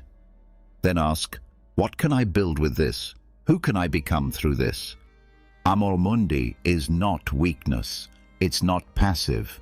It's the highest form of strength, because it means nothing can shake your inner peace, not even the world itself. You stop being ruled by frustration. You stop waiting for things to be perfect. You stop seeing life as a test and start seeing it as a partner. This is a shift from war to alignment, from struggle to flow. You become unbreakable, not because life becomes easier, but because you stop demanding that it does. So the next time the world disappoints you, remember this. It was never meant to please you. It was meant to shape you. And if you choose love for all of it, you become someone no failure, no injustice, no twist of fate can defeat. Activate amor mundi and walk forward, not in resistance, but in powerful, peaceful acceptance. This is your world. Love it, live it, use it. Number 27. Let your actions speak louder than your promises. You've said it before. This time, I'm serious. Starting tomorrow, I'm all in. No more excuses. And maybe you meant it. Maybe you felt it in your bones when you said it. But then, when the moment came to follow through, you broke the promise. Not always loud, sometimes just a quiet, not today. A subtle compromise, a skipped step no one noticed. And you told yourself, it's fine, I'll start again tomorrow. But here's the truth. The more you break those private promises, the less you trust yourself. The more you talk without action, the more you teach your mind that your words don't mean much. The Stoics didn't care for declarations. They didn't chase applause. They didn't post their discipline. They lived it. Not for attention, for truth. This is silent accountability. The habit of holding yourself to a standard when no one's watching, of doing what needs to be done, not because someone is checking, but because you are. Epictetus said, "Don't explain your philosophy, embody it." That means don't announce it. Don't boast about it. Don't talk about the plan. Be the plan. You don't owe the world an explanation. You owe yourself consistency. Stop saying what you're going to do. Show it. Quietly, consistently, relentlessly. You don't need to broadcast your goals. Let your results whisper them back to you.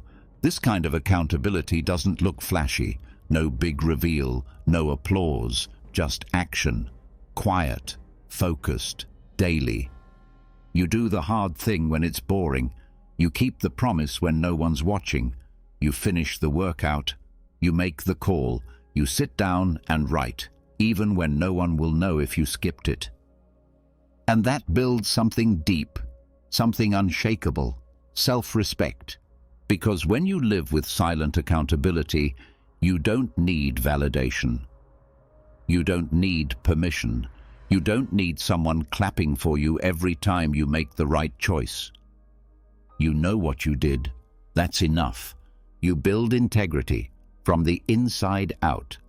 And when failure comes, and it will, you won't fall apart, because you'll know you showed up.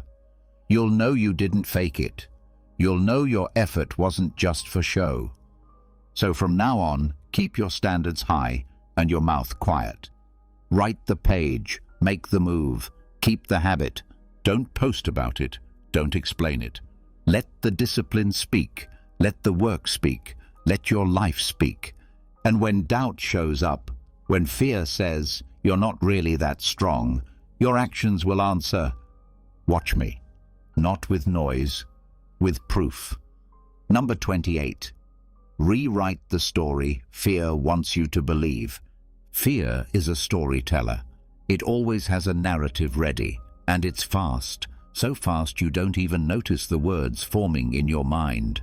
One mistake and the voice says, "See, you're not good enough." One failure and it whispers, "You'll never recover." One hard moment and it floods you with images of everything falling apart. That story becomes your reality, unless you stop it. The Stoics knew that most suffering comes not from what happens, but from the story we attach to it. Marcus Aurelius didn't just fight wars outside, he fought the stories inside his own mind. Every day, he sat with his journal and examined his thoughts.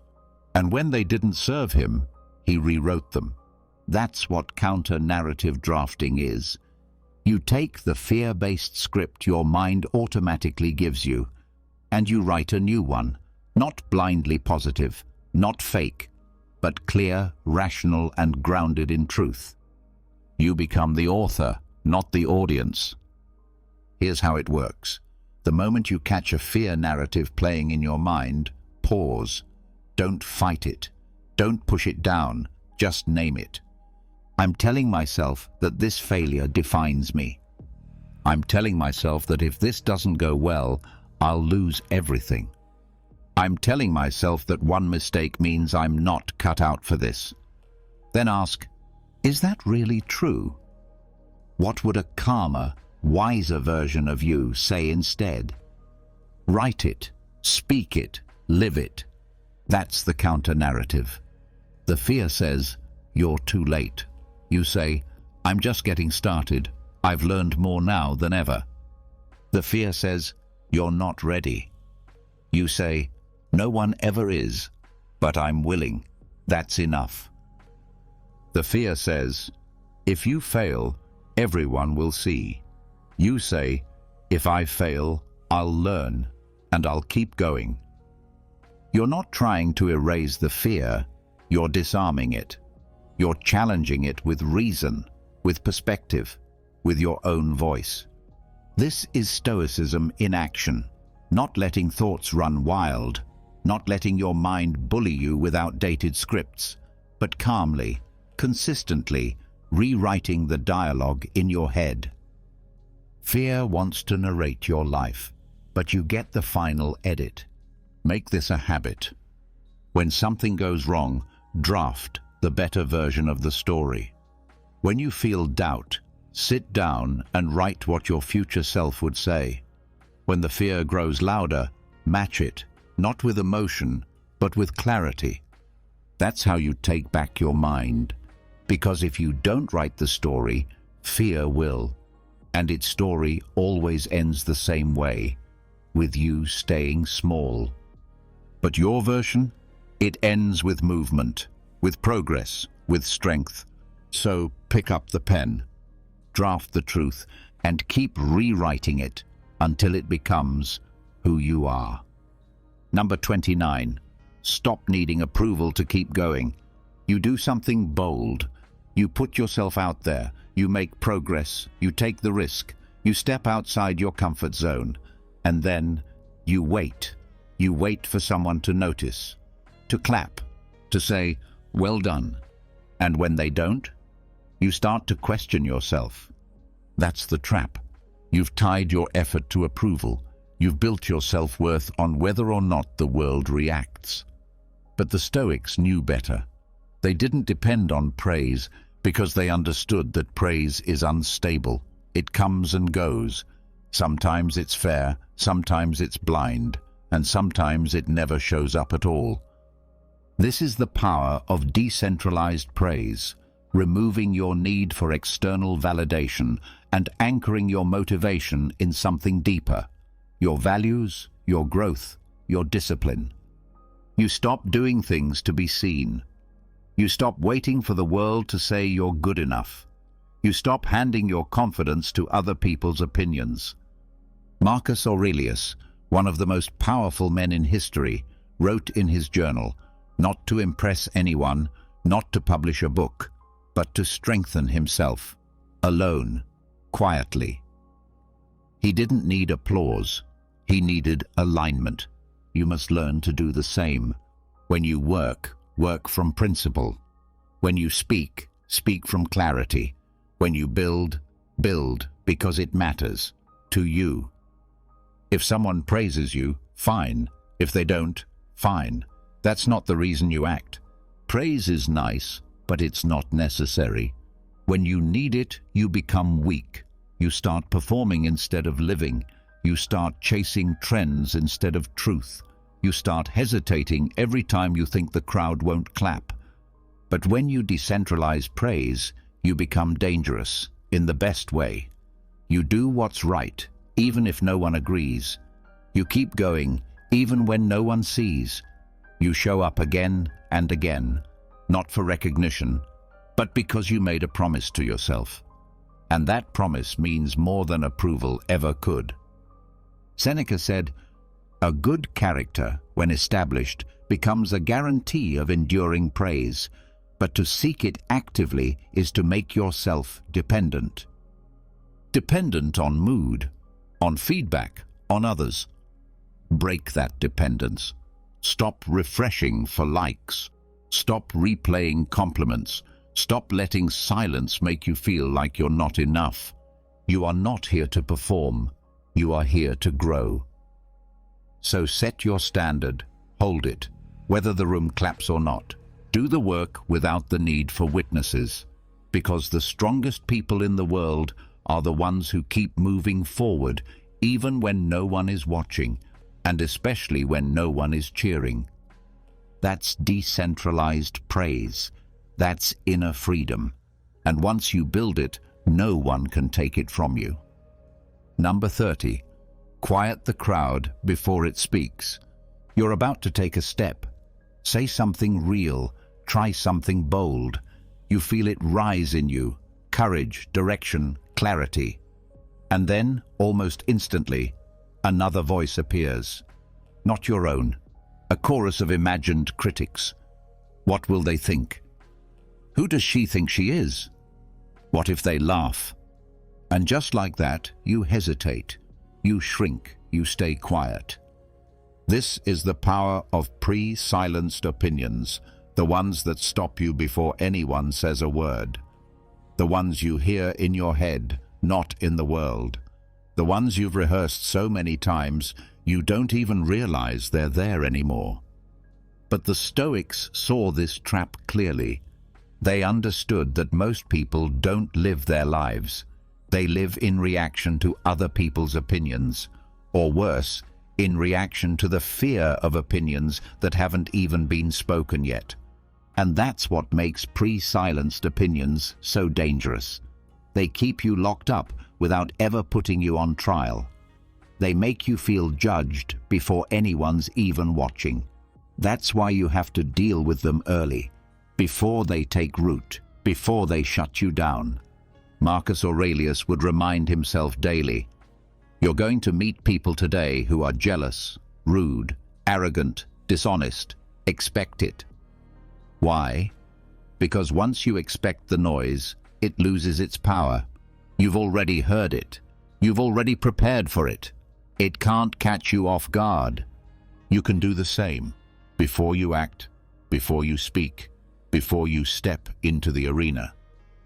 Think, what am I afraid they'll say? Name it. Write it down. Say it out loud. Then answer it. They'll say I'm not qualified. Maybe, but I'm still willing to learn. They'll say I failed before. That's true, and I got back up. They'll think I'm trying too hard. Good, I am trying. You strip the shame from the thought. You cut the script before it starts. You stop waiting for the crowd to speak, and you speak first. This is not about arrogance. It's about preparation. It's about walking into the fire already knowing what the flame feels like. When you anticipate judgment, you disarm it.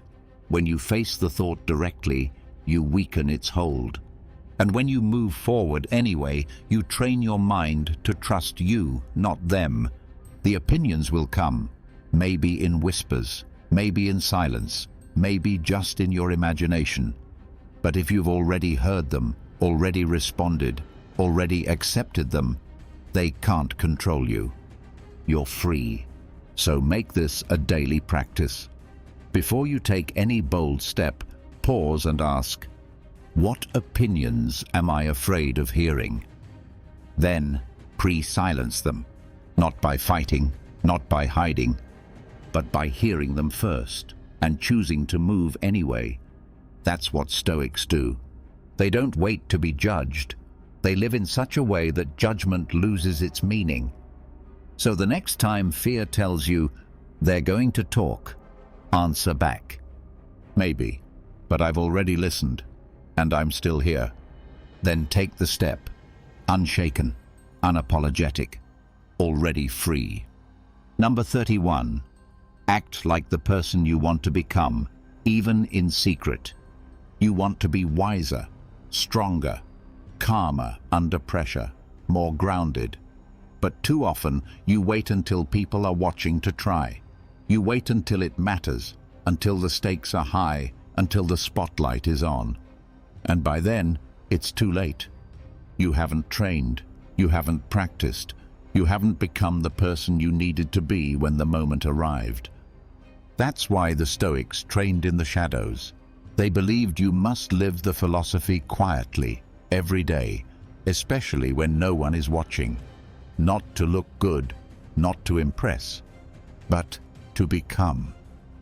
This is the mindset of hidden sage role play. You act like the wisest version of yourself, even when no one sees it. You practice restraint in private. You speak with patience, even if the conversation is small. You stay calm in small frustrations, as if the whole world were watching. Not because you're pretending, but because this is how character is built. You don't wait to become the sage. You play the role, and through that role, you become. Marcus Aurelius reminded himself daily, waste no more time arguing what a good man should be. Be one.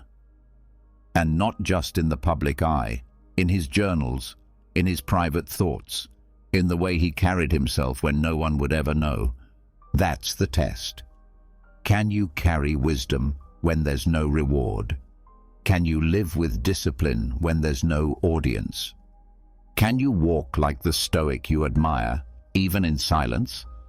This is not about faking it. This is about forming it, about creating a mental mirror of the person you aspire to be and acting through that mirror until the gap between image and reality closes. You ask yourself, what would the Stoic do right now? And then you do it. You pause before reacting. You listen without interrupting. You choose simplicity when ego wants attention. You return to the present when your mind drifts to fear or fantasy. You're not waiting for a title. You're earning one, in secret. That's where the transformation happens. People look for mentors, heroes. But the real secret? You become your own sage by playing the role before you feel ready. You step into it now, not later. Not when you're perfect. Now. And every time you play that role, the real version gets closer. You respond with wisdom when anger rises. Point. You walk away from drama without explaining yourself. Point. You take the harder path without needing applause. Point. You are role-playing your future self, and every move makes it more real. No one needs to know. That's the beauty of it. You don't need to tell people who you're becoming. You just need to become it. Quietly, consistently, internally. Over time, something changes. You no longer have to ask, what would the Stoic do? You just do it. Because the role isn't a role anymore. It's who you are. Number 32. Follow the command behind the feeling. There's a voice inside you. It doesn't shout, it doesn't threaten, but it speaks with quiet authority. When you're about to procrastinate, it says, you should do it now. When you're tempted to cut corners, it whispers, you know better. When you're hiding from discomfort, it calls out, this is the moment to lean in. You hear it, but do you obey? That voice is your inner commander, not driven by emotion, not pulled by impulse. It's the part of you that sees clearly, even when everything else feels foggy. The Stoics knew that this voice, the one behind your fear, behind your urges, behind your mood, must become your guide. That's the practice of meta-obedience. It means obeying the deeper command, even when it goes against how you feel. It means doing what's right, not what's easy, not what's popular, not what brings fast comfort. You don't obey your mood, you obey your mission. Marcus Aurelius wrote to himself, at dawn, when you have trouble getting out of bed, tell yourself, I am rising to do the work of a human being. He was tired, he was tempted, but he didn't listen to the surface. He obeyed the signal underneath. Get up, do your work, honor your principles. You know this voice. You've heard it before. The moment you're about to scroll for an hour, it says, stop. The second you want to blame someone else, it says, take responsibility. Right before you quit, it says, push one more time. But here's the thing. The voice doesn't force you. It invites you, and you have to choose whether or not to obey. Most people don't. They ignore it. They listen to emotion instead. They obey comfort. They obey fear. They obey anger. And slowly, they lose touch with their inner compass. But you can train yourself to listen. You can train yourself to respond, not to the surface feeling, but to the signal beneath it. That's meta-obedience. Discipline, not just in action, but in attention. You ask, what's the command beneath this emotion? When you're afraid, look deeper. The voice says, step forward anyway. When you're angry, pause. The voice says, respond, don't react. When you're tired, listen closer. The voice says, rest later, finish now. It's not about ignoring how you feel. It's about not serving it. It's about listening for something higher, something steady, something true. The more you train this, the faster you'll recognize the voice. The clearer the command becomes, the more powerful your response grows. Because now you're not reacting, you're choosing, you're not flailing, you're aligning, you're not controlled by life, you're guided by principle. This is how Stoics move, calm, grounded, clear. They don't obey moods, they obey meaning. So the next time you feel resistance or fear or anger, don't act right away. Stop, breathe, then ask, what's the deeper command here? And follow that. Obey your higher self, not once, not sometimes, every time. That's meta-obedience. And it's how you become unstoppable. Number 33. Break the illusion and reclaim the process. You've been taught that success is one big moment, a finish line, a title, a viral breakthrough, a number in the bank, and because of that, you chase it like it's a single destination, far away, difficult to reach, and guarded by fear, comparison, and pressure. But the Stoics would shake their heads at that. Because that version of success, it's an illusion. It's vague. It's external, and worst of all, it's paralyzing.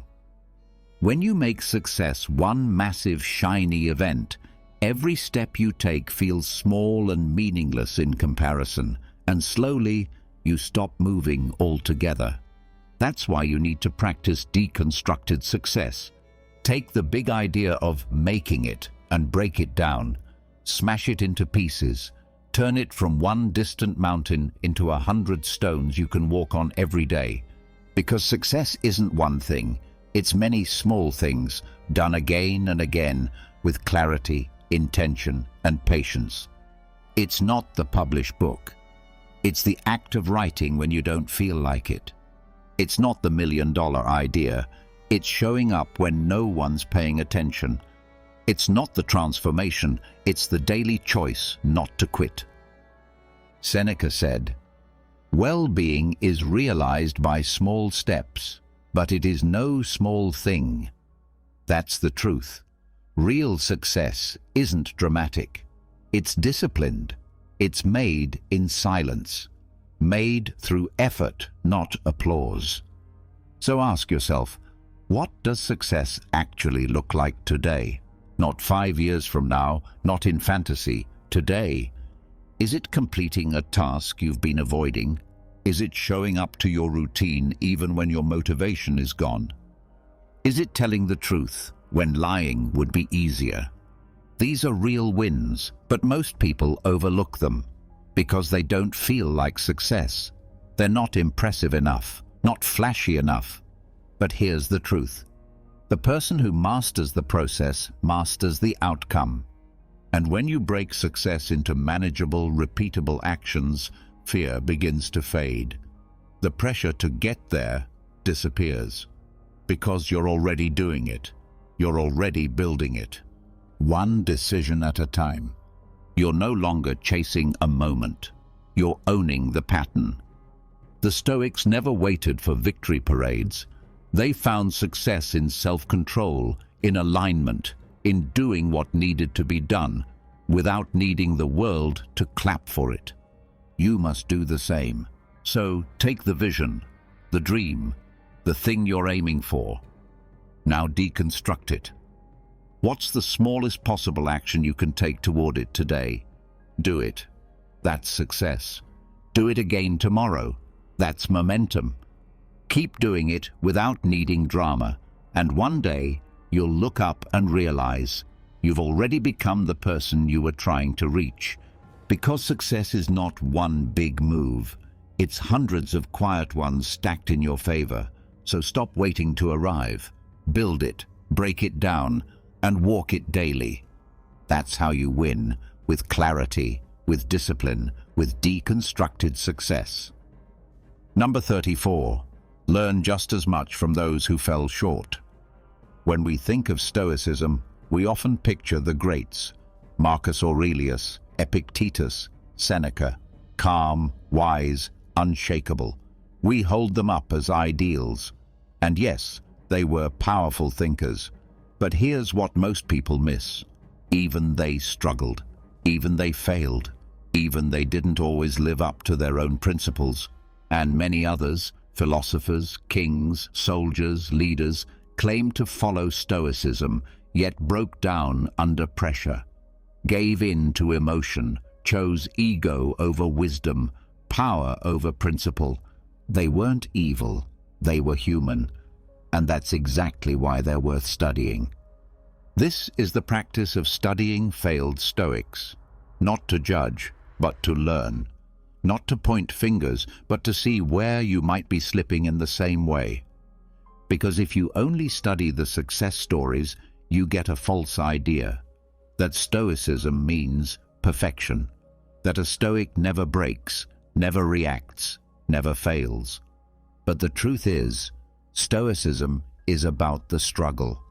It's about the fight to stay grounded in a chaotic world. And part of that fight is looking honestly at those who lost the battle, so you don't repeat their mistakes. Take Seneca, a brilliant philosopher, but also wildly rich, connected to a brutal emperor and accused of moral compromise. Did he live up to everything he taught? Maybe not. But his contradictions teach us something. Knowledge isn't enough. Wisdom must be lived, not just written.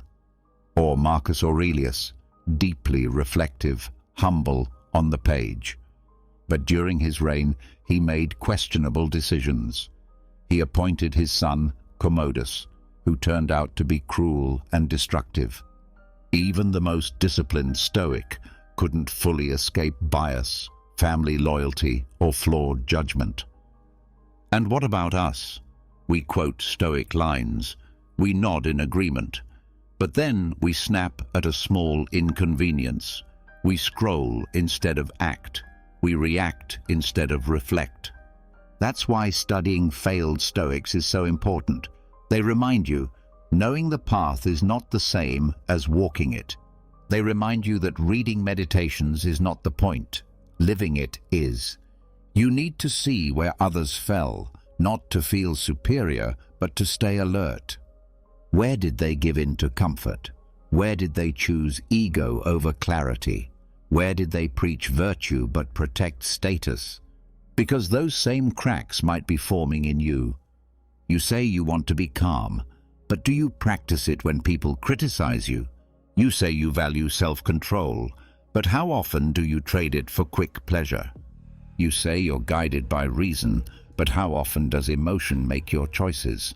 The failed Stoics show us where the theory broke down, where pressure exposed the truth.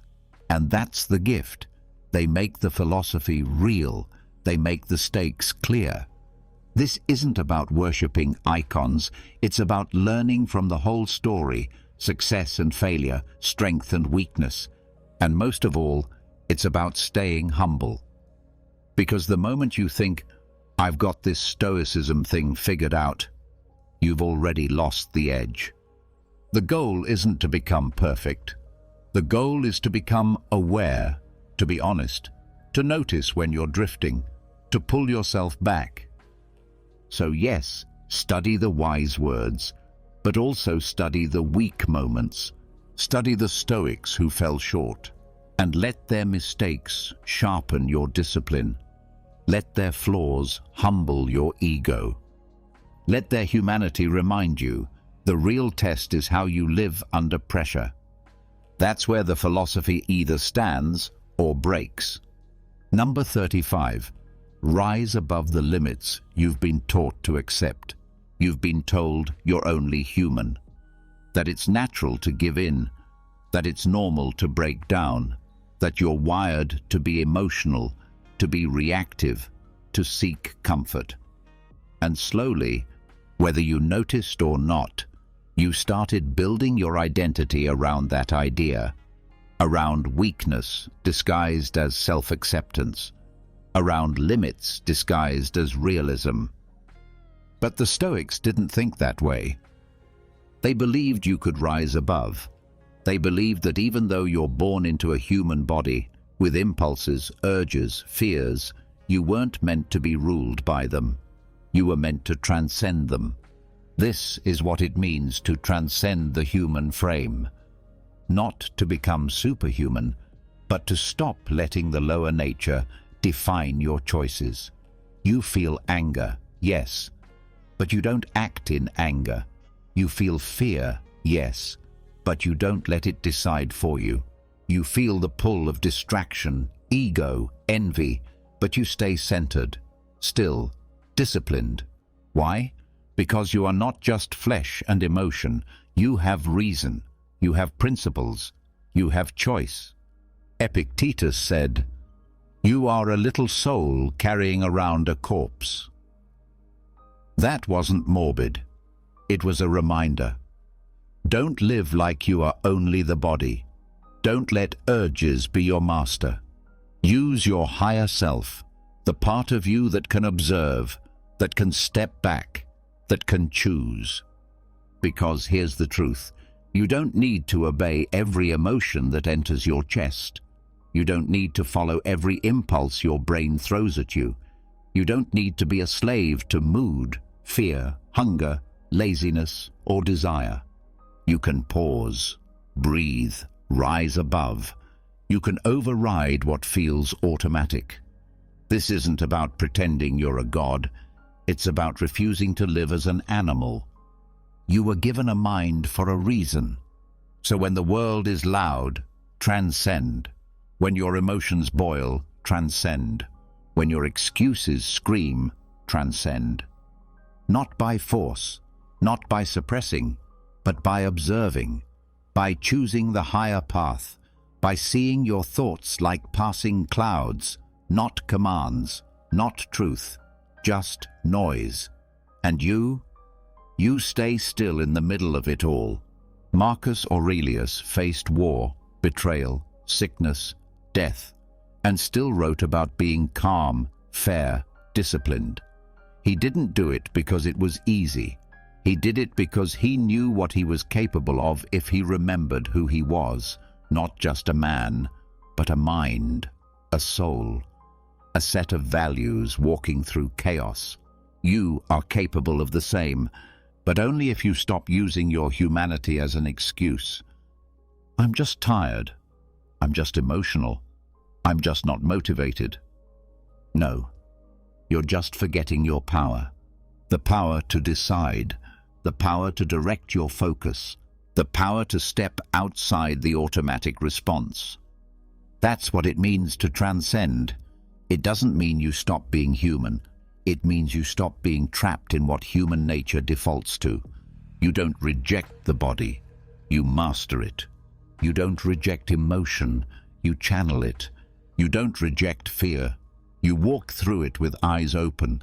This is what the Stoics trained for, and this is how you end the journey, not with applause or perfection, but with quiet, steady elevation. So when the next wave hits, whatever it is, remember, you can respond as you were taught to, or you can rise. You can transcend the human frame and walk forward as the master of your mind, not the prisoner of your habits. You've just walked through 35 Stoic strategies, not quotes, not fluff, but real, grounded tools forged in fire and tested by time. Tools that help you break fear apart, silence self-doubt, and step forward with clarity, no matter the outcome. From rising with purpose to practicing silent accountability, from collecting failure like currency to transcending the limits of your own mind, what you've learned here isn't just philosophy. It's a blueprint for living. Remember, fear of failure only controls those who never challenge it. But now, you have everything you need to fight back. Not with emotion, not with ego, but with discipline, with awareness, with action. Now it's your turn. Drop a comment below and tell me, which of these 35 strategies hit you the hardest?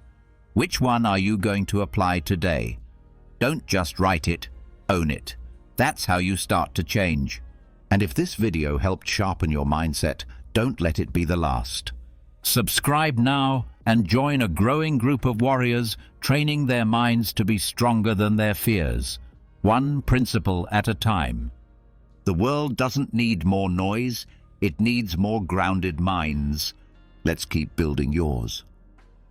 Marcus Aurelius once wrote that at the beginning of each day, we should pause and ask ourselves what hopes we hold for the hours ahead, and what steps we can take to make the most of them. This is because every new day offers a fresh opportunity to live in alignment with our virtues. In this video, we'll delve into 8 powerful Stoic morning habits that can help you begin each day with intention and inner peace. These habits are not just practical tools, they are deeply grounded in Stoic teachings and philosophy. Each one is designed to help you bring your thoughts and actions into harmony with the principles that guide a Stoic life. As we explore these habits, I will also share timeless quotes from key Stoic thinkers like Marcus Aurelius, Seneca, and Epictetus. These quotes serve not only to inspire, but also to illuminate the deeper philosophical meaning behind each practice. Before we continue, I would truly appreciate it if you could take a moment to like this video. It helps us reach more people who might benefit from these teachings. And if you don't want to miss any of the upcoming content, make sure to subscribe and activate the notification bell. Let's begin with the first habit: morning reflection. When you wake up, consider the incredible gift of simply being alive, the gift of breathing, of thinking, of feeling joy, and of being able to love. Marcus Aurelius captures this beautifully. The first Stoic habit I want to present is the practice of morning reflection. This habit lays the foundation for starting your day with mental clarity and a strong sense of purpose. Morning reflection is a period of quiet introspection. It's a moment we intentionally carve out to revisit our values, our objectives, and what truly matters in life. Morning reflection is essentially a meditative practice. It's a contemplative exercise performed in the stillness of the early hours, free from distractions. This practice allows you to connect with your innermost thoughts and feelings. It mentally prepares you for the day by helping you align your upcoming actions with your deeper values and guiding principles. Let's first consider the benefits of this habit, and then explore how to put it into practice. One of the key benefits is mental clarity. Taking a few moments to reflect clears your mind of unnecessary concerns and allows you to focus on what's truly important. This clarity helps you approach the day with a more organized and purposeful mindset. Another benefit is the sense of direction it provides. By setting a clear intention for the day, you can ensure that your actions remain in step with your values and priorities. Morning reflection also fosters emotional resilience.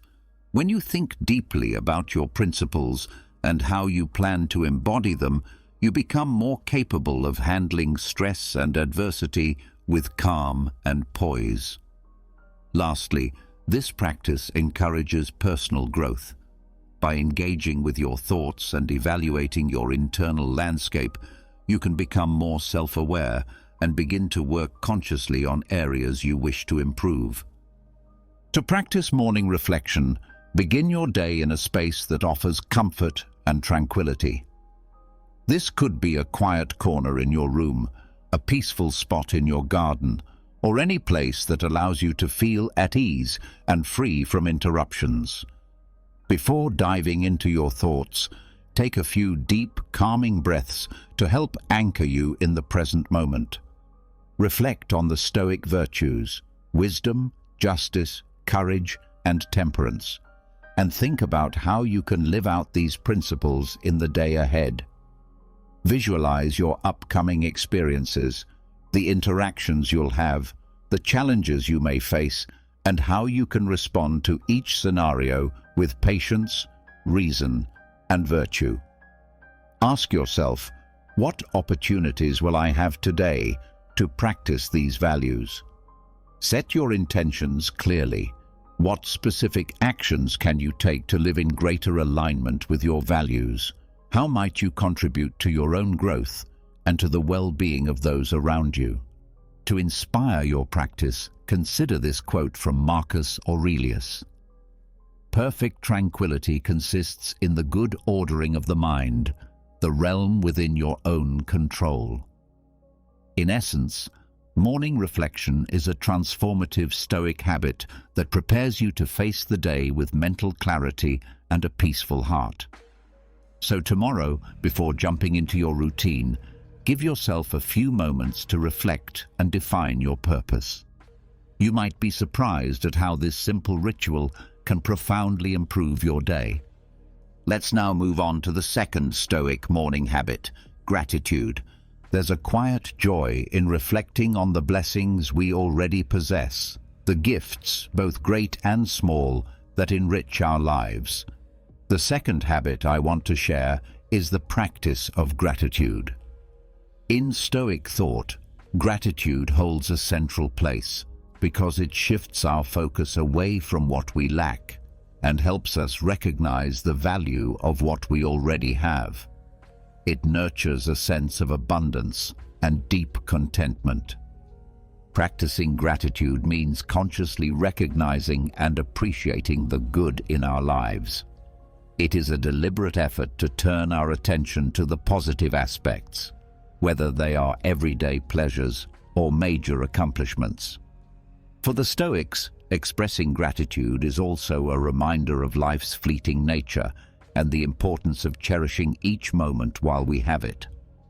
The benefits of this habit are profound. First, it enhances emotional well-being. A grateful mindset is closely associated with increased happiness and reduced stress, as it helps us focus on the good rather than dwelling on the negative. Second, gratitude strengthens our relationships. When we express appreciation for others, it deepens our connections and shows that we value their presence in our lives. Third, gratitude builds resilience. When we're grateful, we're better equipped to handle life's difficulties because we maintain a more balanced and hopeful perspective. Lastly, this habit fosters a mindset of abundance. Instead of constantly striving for more or lamenting what's missing, gratitude teaches us to truly appreciate the present and what it already offers. You can practice gratitude each morning by setting aside time to write down the things you're thankful for in a journal. This might include your health, your loved ones, or even the simple joy of a quiet morning or a comforting cup of tea.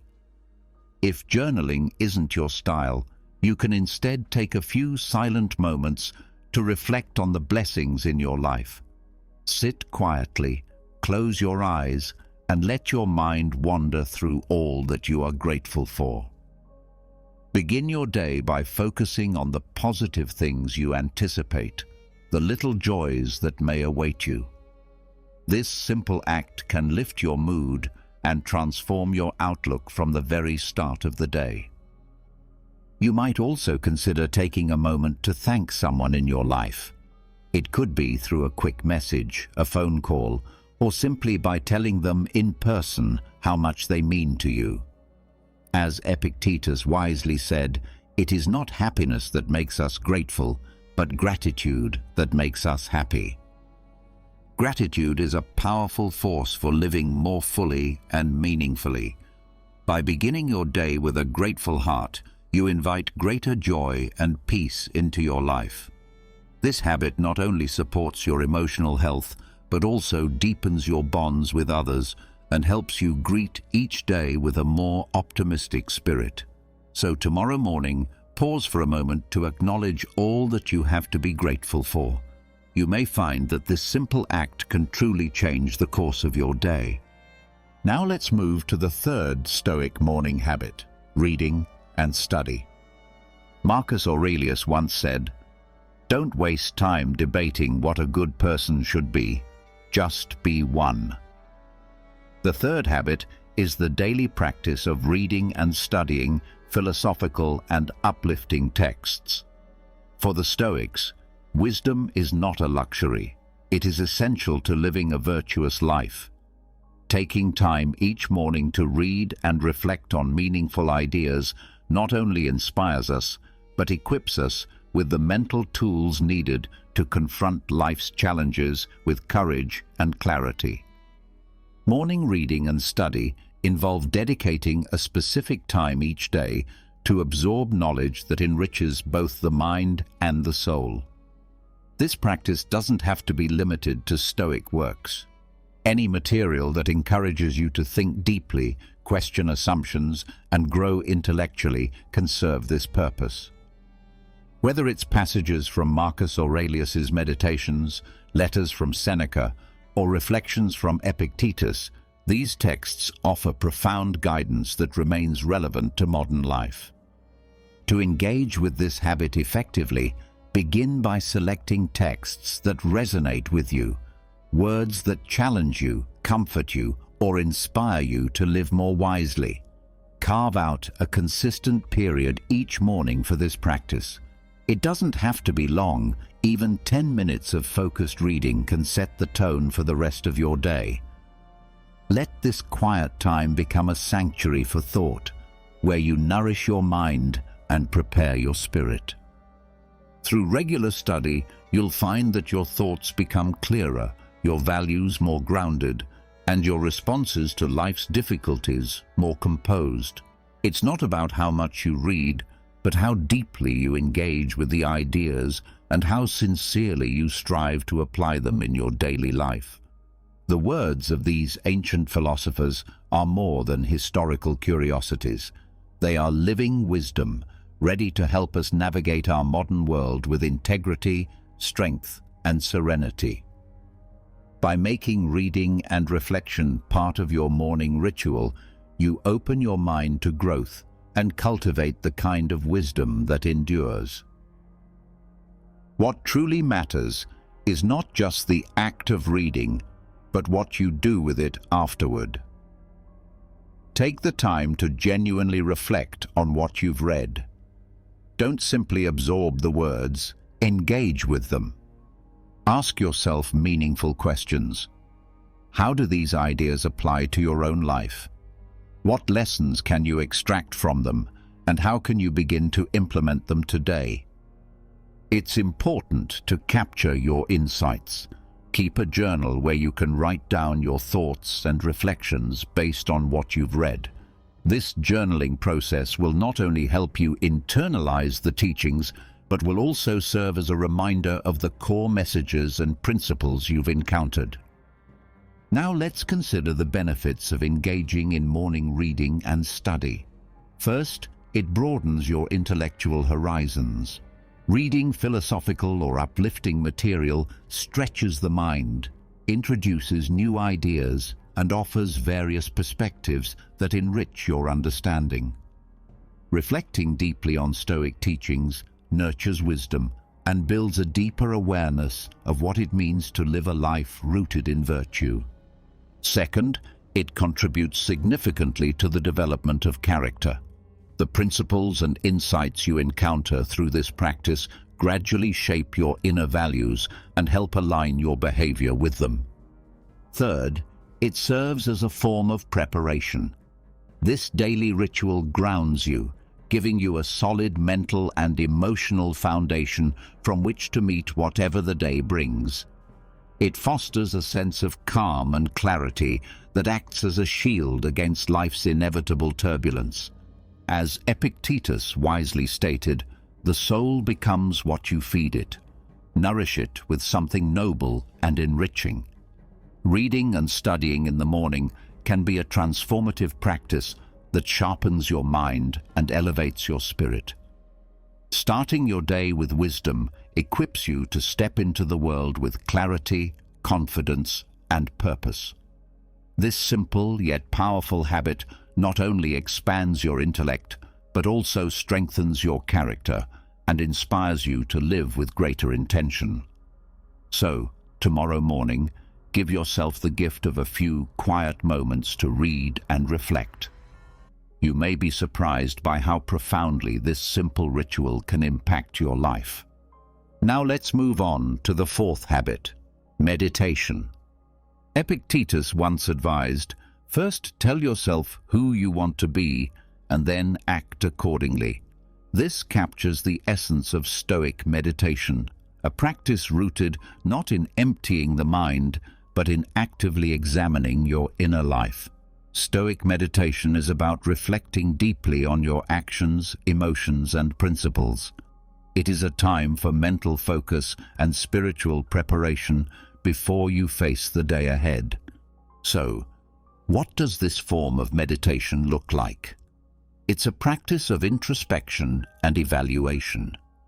It invites you to think about how well you are living in alignment with your values. You take a few moments to ask yourself whether your thoughts, behaviors, and decisions reflect the Stoic principles you aspire to embody. This reflective space allows you to strengthen your self-awareness and build the emotional resilience needed to face life's unpredictability with composure. To practice morning meditation, find a quiet and comfortable place, maybe a chair, a mat on the floor, or wherever you feel most at ease. Begin by taking deep, steady breaths to calm your nervous system. Inhale slowly through your nose, then exhale gently through your mouth. Once centered, bring your Stoic ideals to mind. Ask yourself, in what ways can I live more virtuously today? What challenges might arise, and how can I meet them with wisdom and composure? Think back on the day before. Were there moments you could have handled differently? Where can you grow or improve today? This is a sacred time to be honest with yourself. You might also visualize your upcoming day. Imagine navigating challenges with serenity, making wise choices, and staying grounded in your principles. End your meditation with a moment of gratitude. Reflect on the good in your life, however small, and allow that gratitude to warm your heart and shift your focus to abundance rather than lack. There are many benefits to this practice. Meditation brings clarity of thought, helping you filter out distractions and center your attention on what truly matters. It also enhances emotional intelligence by allowing you to process your feelings and respond to stress with greater poise. This deepening of self-knowledge gives you insights into your strengths and areas for improvement, creating space for personal evolution. Furthermore, morning meditation helps you mentally prepare for the day. When you anticipate challenges and mentally rehearse how to meet them with calm and virtue, you're less likely to be thrown off by surprise or emotion. As one inspirational thought reminds us, true improvement begins with self-awareness, and meditation is a powerful tool for fostering that awareness. It's a transformative discipline that sets the tone for a more peaceful, intentional life. Spending a few minutes in quiet reflection each morning can fortify your spirit and bring a centered focus to your day.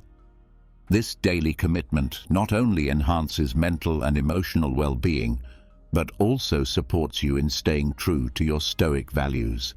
So, tomorrow morning, find a quiet space, take a few deep breaths, and devote time to this inner work. You may find it becomes one of the most grounding parts of your life. Next is the fifth habit, physical exercise. The saying, "A healthy mind in a healthy body," captures the Stoic belief that caring for both the body and the mind is essential. The Stoics placed high value on physical health, not for vanity or appearance, but because a sound body supports a resilient and disciplined mind. Morning physical activity does more than energize you physically. It also sharpens your mental state and bolsters your spirit. So what does physical exercise mean in the Stoic tradition? It's not just about working out for the sake of fitness. It's about building inner discipline, strength, and endurance through consistent physical activity.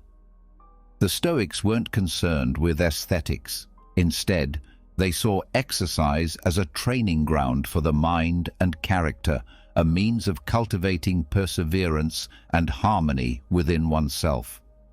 Choose a form of movement that brings you joy and energy.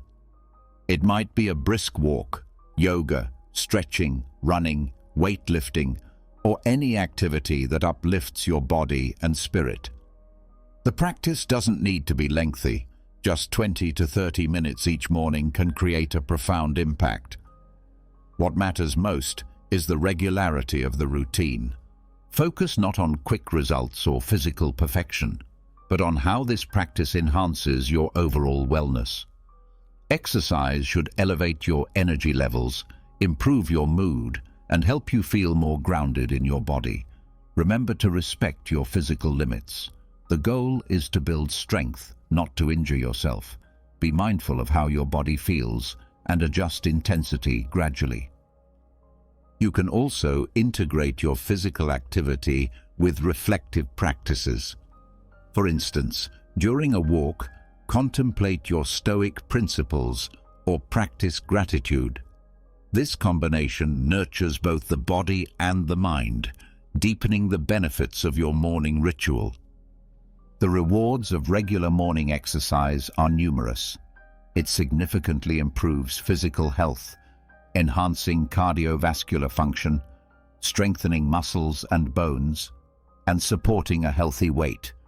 It also infuses your mornings with energy, making you feel more alert, alive, and ready for the day. Physical activity is a natural stress reliever. It stimulates the release of endorphins, your brain's feel-good chemicals that elevate your mood and ease anxiety. Maintaining an exercise routine fosters discipline and strengthens your will, which are crucial qualities for any Stoic-minded individual. Beyond the physical, exercise supports mental wellness. Studies consistently link regular movement with improved mood, reduced depression, and better emotional balance. As Epictetus observed, the body must be conditioned to support the soul. A strong soul cannot reside in a frail body. Physical exercise, then, is more than a fitness goal. It is an essential part of a balanced and meaningful life. Incorporating movement into your mornings not only cares for your physical self, but also strengthens your mental and emotional resilience. It prepares you to meet the day with vigor, confidence, and clarity of mind. So tomorrow morning, rise up and move. You'll likely find that this simple habit reshapes not just your body, but your outlook on life. Finally, we arrive at the sixth habit, planning the day. As Marcus Aurelius once noted, the art of living is more like wrestling than dancing. It demands alertness, readiness, and the ability to respond thoughtfully to sudden challenges. This makes planning your day a crucial Stoic habit. Rather than drifting into your tasks and activities, take time each morning to outline your intentions and responsibilities. The Stoics valued deliberate action. They believed in being prepared and proactive, not impulsively reactive. Planning your day doesn't just enhance your productivity, it ensures that your actions align with your deeper values and goals. In the Stoic framework, planning is not just about checking off tasks. It's about setting priorities, identifying meaningful objectives, and being ready for possible obstacles. It's a time of reflection and intention setting. What do you want to accomplish today? And how can you do so in a way that is thoughtful, virtuous, and effective? This daily practice fosters clarity and order, allowing you to live with intention rather than being swept up by chaos or distraction. By thinking ahead and anchoring your goals in your core values, you create a roadmap that leads you toward a more principled and purposeful life. Be intentional with your actions, ensuring that every task you take on throughout the day reflects your values and deeper goals. Begin practicing daily planning by revisiting your long-term objectives. Think about what truly matters to you and consider how the actions you take today can move you one step closer to those overarching dreams.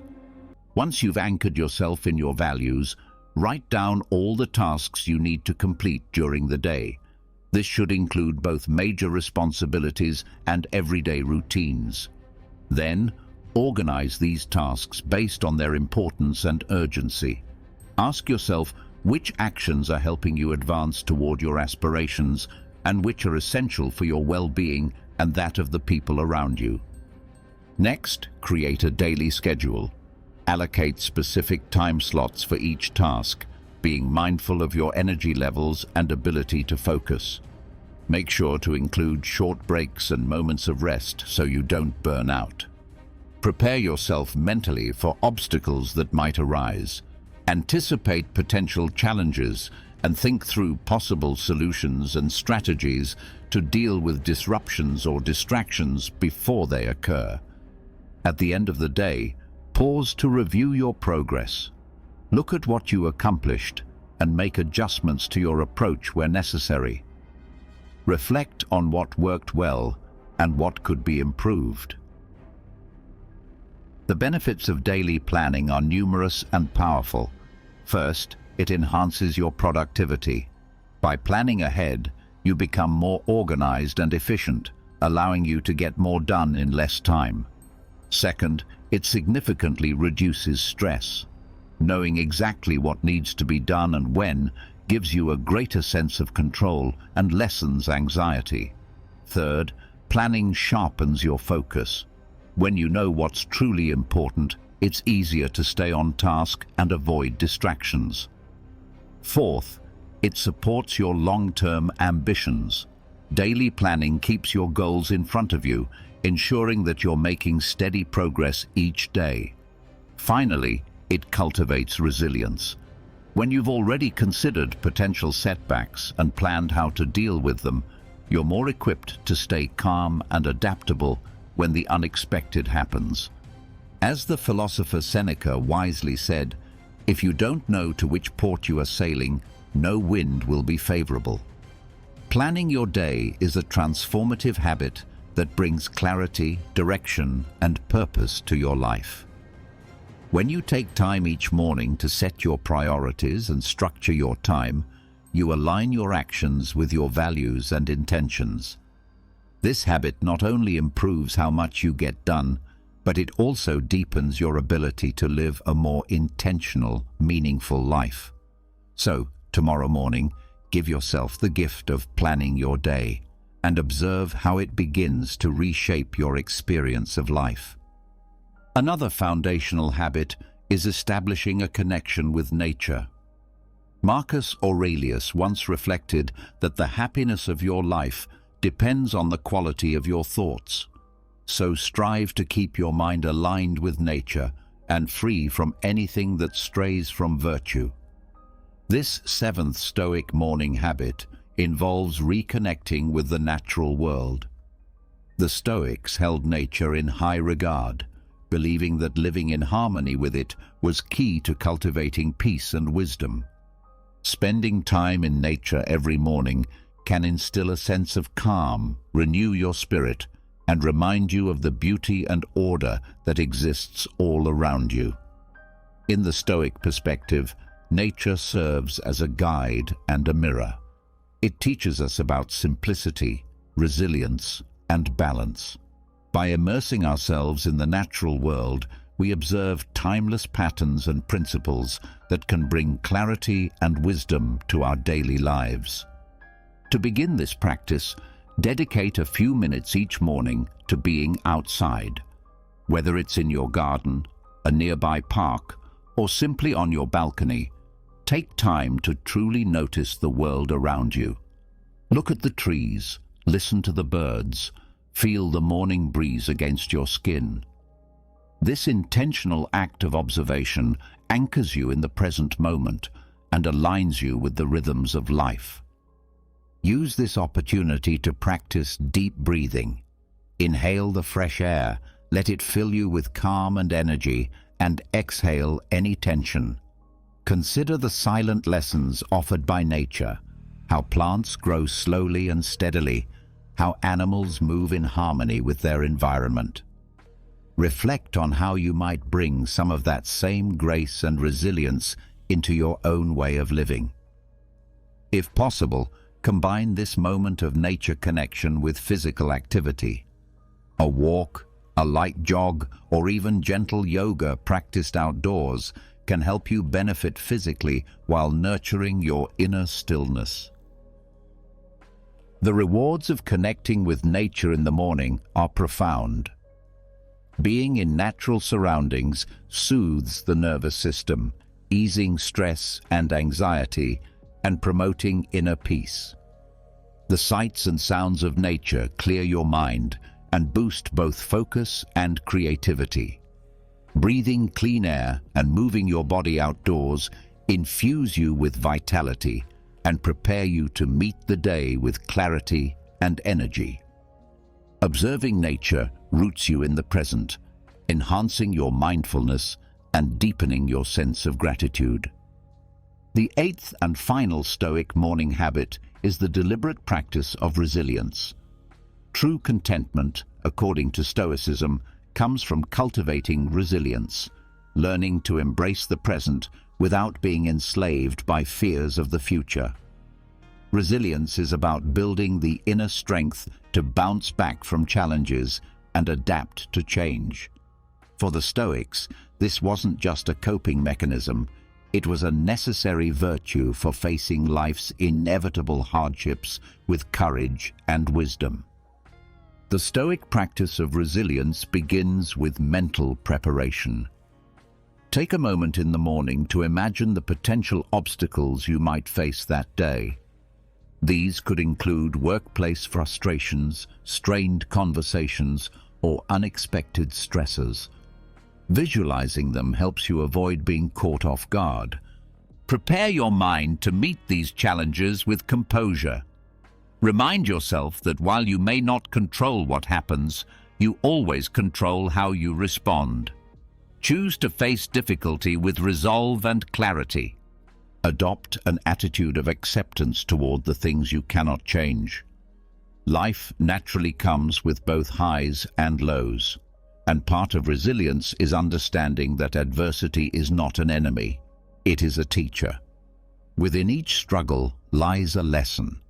Rather than seeing obstacles as threats, ask what they can reveal about yourself and how they can help you grow stronger and wiser. Let gratitude guide you through difficulty. Be thankful for the ways life tests you, for in those tests lie opportunities to evolve. Even in your darkest moments, there is value to be found. Gratitude reshapes your mindset and helps you find meaning where others may only see pain. The benefits of this morning resilience practice are transformative. You become more adaptable, able to respond to life's twists and turns with grace. Your stress levels decrease as you shift from resistance to acceptance and from fear to purposeful action. Your character deepens and your belief in your own strength solidifies. When you approach decisions with calm and clarity, you choose more wisely and live more intentionally. Emotional well-being follows. Resilience enables you to maintain hope and optimism, even in the face of great difficulty. As the saying goes, the hottest fire forges the strongest steel. The more we endure, the stronger we become. Resilience is not about avoiding hardship, but about becoming someone who can stand firm in it, someone who can learn, grow, and keep moving forward.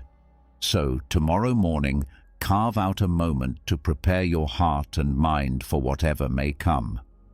Cultivate resilience as a quiet strength, and watch how this single habit begins to change not only your day, but the direction of your life. Today, we're diving into a topic that I'm sure many of you will find very interesting: how to detoxify our minds and stop overthinking everything. It sounds like something we all could use, right?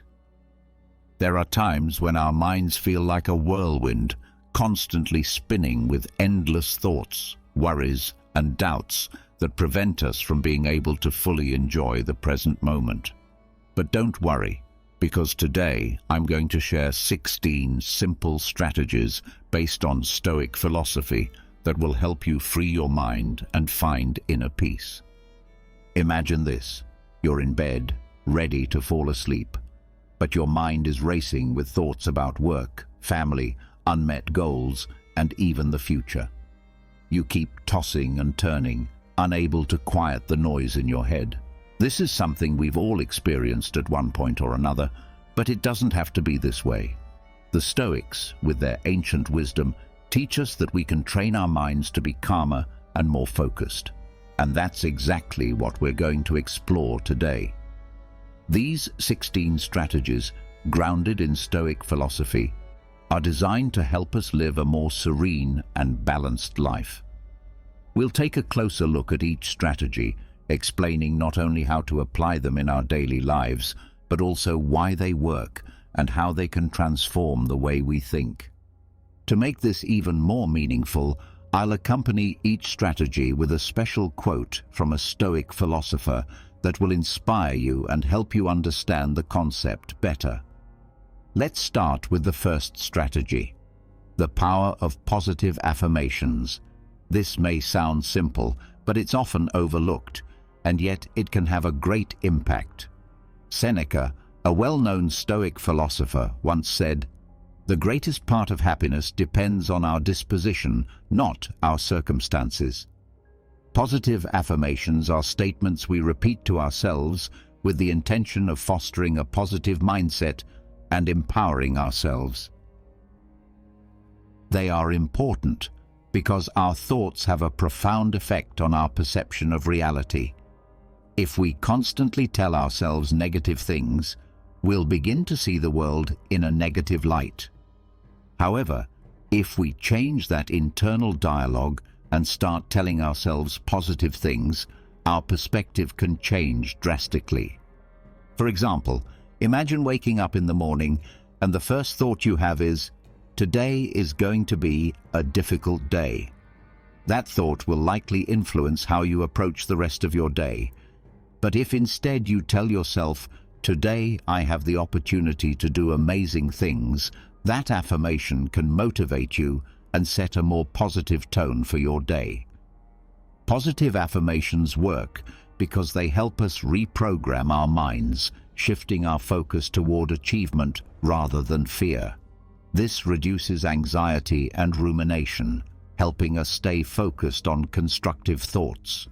I encourage you to start using positive affirmations in your life. Identify areas where you feel insecure or negative and create affirmations that counteract those thoughts. For instance, if you're worried about not being good enough at your job, you might say, "I am capable and confident in my skills." Repeat these affirmations daily, especially in moments of doubt or stress. How do you feel about trying positive affirmations today? I encourage you to pick one that resonates with you and start using it. Now, let's move on to the second strategy: simplifying your life. It might seem like an obvious concept, but it's something we often forget to do. Seneca also said, "It is the mind that does good or evil. It is the mind that makes us unhappy or happy, rich or poor." In our modern world, we are surrounded by complexity. We have too many possessions, too many tasks, and too many worries, all of which contribute to an overloaded mind. Simplifying our lives means reducing excess in all its forms, whether it's material things, commitments, or even unnecessary thoughts. Take a moment to think about your home. How many things do you own that you don't really need? Each additional object is a mental burden. The same principle applies to our daily activities. Sometimes we commit to too many things, leaving us feeling overwhelmed.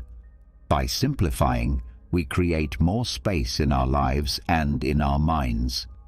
This is effective because eliminating unnecessary distractions reduces the number of things we need to think about.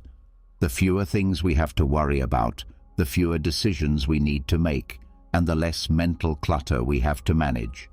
This opens up more time and energy to focus on what truly matters. Start by decluttering your environment. Get rid of things that you don't need or that don't bring you joy. Then take a look at your commitments and see if there's anything you can simplify or delegate. Lastly, try simplifying your thoughts by practicing mindfulness and focusing on the present moment. This will help reduce mental clutter and bring a sense of calm to your life. Let's move on to the third strategy: limiting the information you consume. In today's digital age, we are constantly bombarded with information. While some of it is valuable, much of it is not. This constant influx of information can overwhelm our minds and prevent us from being present. By limiting the amount of information we take in, we can reduce unnecessary distractions and maintain better focus. This approach can be particularly challenging in today's digital age, but it is crucial for our mental well-being. As Marcus Aurelius wisely stated, "The happiness of your life depends on the quality of your thoughts." Our thoughts are deeply influenced by the information we take in, and in a world flooded with constant streams of news, social media, emails, and messages, it's easy to feel overwhelmed. All of this competing for our attention can lead to information overload, leaving our minds feeling cluttered and stressed. By limiting the information we consume, we can alleviate this mental noise. To start, be more selective with the sources of information you engage with. Choose only those that genuinely add value to your life, and avoid the ones that only contribute to stress or anxiety. Another effective step is setting time limits for your use of electronic devices. For example, you might decide to check the news just once a day or restrict your social media use to certain times. This approach works because by reducing the information we consume, we allow our minds to breathe and have more space to process the things that truly matter. This creates room for deeper thinking and creativity. The fourth strategy encourages the development of a regular exercise routine, which benefits both our mind and body. Seneca once said, "The mind is anxious for the future, it is miserable." Exercise serves as an excellent way to calm that anxiety and clear our minds. Not only does regular physical activity improve our physical health, but it also has a significant positive impact on our mental health. When we exercise, our body releases endorphins, the chemicals that make us feel good and reduce stress. Exercise can also help us clear our minds as it shifts our focus from worries to movement and breathing. Imagine starting your day with a run, feeling the fresh air against your skin, the rhythmic movement of your feet on the ground, and your mind starting to clear. As you run, the worries about work or personal issues fade into the background. You're simply enjoying the moment, which is a great way to practice mindfulness while also taking care of your body. This works because exercise not only enhances physical fitness, but also helps us manage stress and anxiety more effectively. Furthermore, it provides a sense of accomplishment and well-being, which improves our overall attitude toward life. It's highly beneficial to incorporate more physical activity into your daily routine. The fifth strategy is daily meditation. Though this practice may seem simple, it has a profound impact on our mental clarity. Meditation is a powerful tool to calm the mind and reduce an excess of thoughts. It involves taking some time each day to sit in silence, focus on your breathing, and observe your thoughts without judgment. Through this practice, we train our minds to become more present and less reactive. Picture yourself finding a quiet space, sitting comfortably and closing your eyes.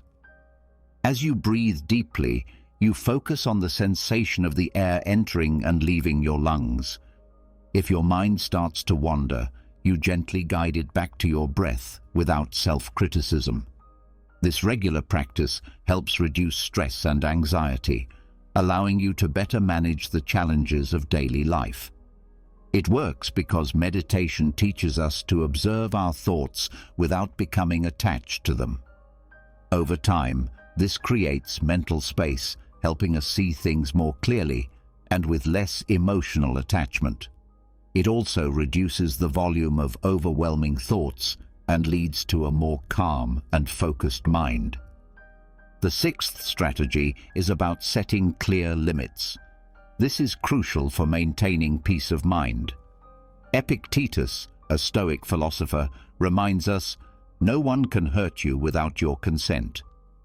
This wisdom applies to our ability to establish boundaries in life. Setting boundaries means being clear about what you are willing to accept and what you are not, including your time, energy, and relationships. Without clear limits, we can become overwhelmed and resentful as we allow others' demands to take precedence over our own well-being. Imagine you are at work and your boss asks you to stay late for the third time in a week.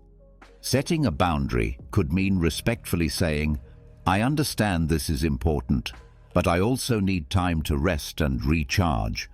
I cannot stay late today." At first, this may feel uncomfortable, but it is vital for your health. This strategy works because when we set clear limits, we protect our time and energy, which allows us to focus on what really matters. Establishing boundaries reduces stress and anxiety, and it fosters healthier relationships. So, what do you think? Are you ready to start setting clearer boundaries? Let's move on to the next strategy. But before we do, take a moment to reflect on an area of your life where establishing a clear limit could bring you some benefits. Let's now talk about the seventh strategy. Surround yourself with positive people. This is an important aspect of life that can significantly influence our mindset, the people we choose to spend time with. The philosopher who is most powerful is the one who masters themselves. Part of mastering ourselves involves making wise choices about the company we keep. The people we surround ourselves with have a profound impact on our mentality. If we are constantly around negative people, we are likely to absorb that negativity. However, if we surround ourselves with positive people, those who support and uplift us, we also tend to have a more positive outlook. Picture a friend who always manages to find the silver lining and motivates you to do better. Spending time with such a person can leave you feeling inspired and more confident in yourself. On the other hand, spending time with someone who is always negative and complains about everything can drain your energy and bring you down. Why does this work? Because emotions and attitudes are contagious. When we are in a positive environment, we are more likely to feel happier and less stressed. Of course, this doesn't mean we should avoid people who are going through tough times, but we need to be mindful of how their energy impacts us and make an effort to surround ourselves with those who uplift us. Now, let's talk about the eighth strategy. Accept impermanence. This is a key aspect of Stoic philosophy that is essential for peace of mind. Marcus Aurelius once said, "Observe how many waves of change have passed over you, and you will understand that things which change constantly should not be feared." To accept impermanence is to acknowledge that everything in life, including situations, emotions, and even ourselves, is in a state of constant change. This realization can help alleviate much of our stress and anxiety because it frees us from the illusion that things must remain the same to be good. Imagine facing a challenge in your life that causes you significant stress. Understanding the impermanence of this situation helps you realize that it won't last forever. Everything, both good and bad, eventually changes. By internalizing this truth, you learn not to hold on too tightly to anything, which can bring a great sense of peace. Why does this work? Because when we accept that things change, we become more flexible and resilient. Instead of fighting change, we embrace it and adapt, which reduces unnecessary thoughts and worries as we stop trying to control what is beyond our control. The ninth strategy is to spend time on your hobbies. This is something we often overlook in the hustle and bustle of everyday life. Epictetus reminds us that leisure, when combined with meaningful activities, is essential for a fulfilled life. Our hobbies are the activities we are passionate about and that bring us joy. When we dedicate time to these hobbies, we allow ourselves a break from our daily worries and focus on something that makes us happy. This is not just a mental break, but it can also become a source of inspiration and creativity. Imagine you enjoy painting. If you set aside an hour a day for painting, it can be a wonderful way to clear your mind, express your emotions, and reconnect with yourself. It's not about being the best at your hobby. It's about enjoying the process and allowing yourself that time for self-care. Why does this work? Because when we give ourselves permission to engage in activities that bring us joy, we nourish our soul, reduce stress, and help maintain a healthy balance in our lives. Hobbies also offer an excellent opportunity to practice mindfulness as we become fully immersed in the activity at hand. So, what do you think? Are you ready to dedicate more time to your hobbies? Let's now move on to the 10th strategy. But before we do, think of a hobby that brings you joy and how you can integrate it more regularly into your routine. Now, let's discuss the 10th strategy. Learn to say no. This is something many of us struggle with, yet it is one of the most powerful tools we can develop to protect our peace of mind. As Seneca wisely said, it's not that things are difficult, but that we don't dare to say they are difficult. Learning to say no can help us avoid feeling overwhelmed and resentful. Often, we feel obliged to say yes to every request made of us, whether it's at work, in our families, or within our friendships. However, this can lead to stress and exhaustion. Imagine being asked to take on an additional project at work when you are already at your limit. Saying yes might only add to your stress, but saying no in a firm yet respectful way helps protect your time and energy. Why does this work? Because when we learn to say no, we are protecting our mental well-being and setting healthy boundaries. Saying no allows us to focus on what truly matters without taking on more than we can handle. It enables us to prioritize what truly matters and avoid the exhaustion that comes from overcommitting. Saying no does not mean being selfish. Rather, it is an act of self-care that makes us more effective and happier. By saying no, we protect our time and energy, ensuring we can focus on what is most important. So, what do you think? Are you ready to start saying no when it's necessary? Take a moment to reflect on a recent situation where you could have said no and consider how it might have reduced your stress level. Next, let's talk about the importance of cultivating patience. Patience is a key virtue in maintaining serenity and composure in difficult situations. Marcus Aurelius once said that life is more like a battle than a dance, as we must be constantly alert and prepared for unexpected challenges. Patience is the ability to tolerate delays, problems, or suffering without becoming angry or anxious. In today's fast-paced world, where instant results are often expected, cultivating patience is essential for reducing frustration and stress. When we practice patience, we are better able to handle difficulties and reduce overwhelming thoughts. For instance, imagine you are in a long queue waiting for your turn. Instead of becoming impatient, you take a deep breath and use that time to reflect, observe, or simply relax. Why does this work? Because patience allows us to accept things as they are, without trying to force them to be different. This reduces mental resilience and anxiety, helping us make more informed and thoughtful decisions.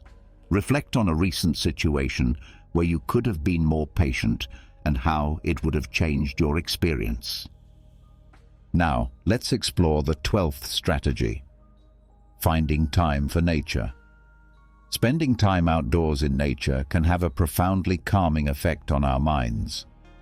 Nature offers us an opportunity to disconnect from the noise and busyness of everyday life, reminding us of the beauty and simplicity of the world around us. Imagine taking a walk in the park or hiking through the woods. You feel the fresh air, hear the birds singing, and see the greenery surrounding you. This simple act can help clear your mind, reduce stress, and make you feel more connected to the world around you. Why does this work? Because nature has a restorative effect on our brains, helping us relax and recharge. Moreover, being in nature encourages mindfulness as we focus on our senses and the present moment, allowing us to be fully immersed in the experience.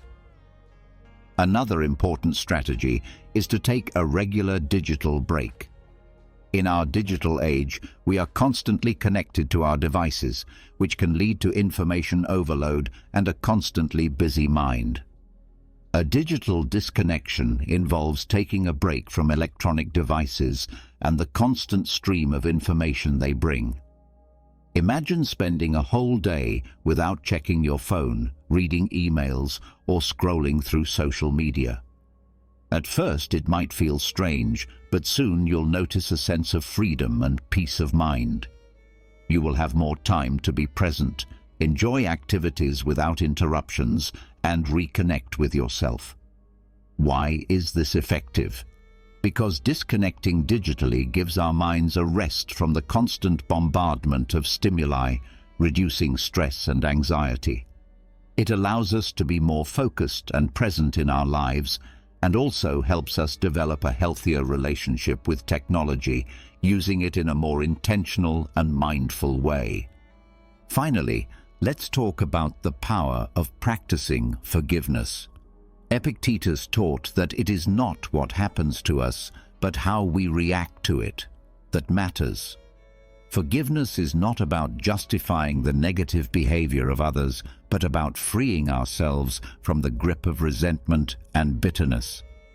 When we hold on to grudges, we keep the wounds of the past alive, which only causes us more pain. Practicing forgiveness allows us to heal and move forward. Imagine that someone has hurt you. Forgiving them does not mean that what they did was right, but it means that you choose not to let that hurt control your life any longer. By forgiving, you release the emotional charge associated with the incident and allow your mind to focus on more positive and meaningful things. These negative emotions consume a significant amount of our mental energy, leaving us drained and focused on the past. By letting go of grudges and choosing forgiveness, we free ourselves from this weight, allowing our minds to focus on the present and on positive aspects of life. This shift not only lightens our emotional load, but also reduces the frequency of negative thoughts.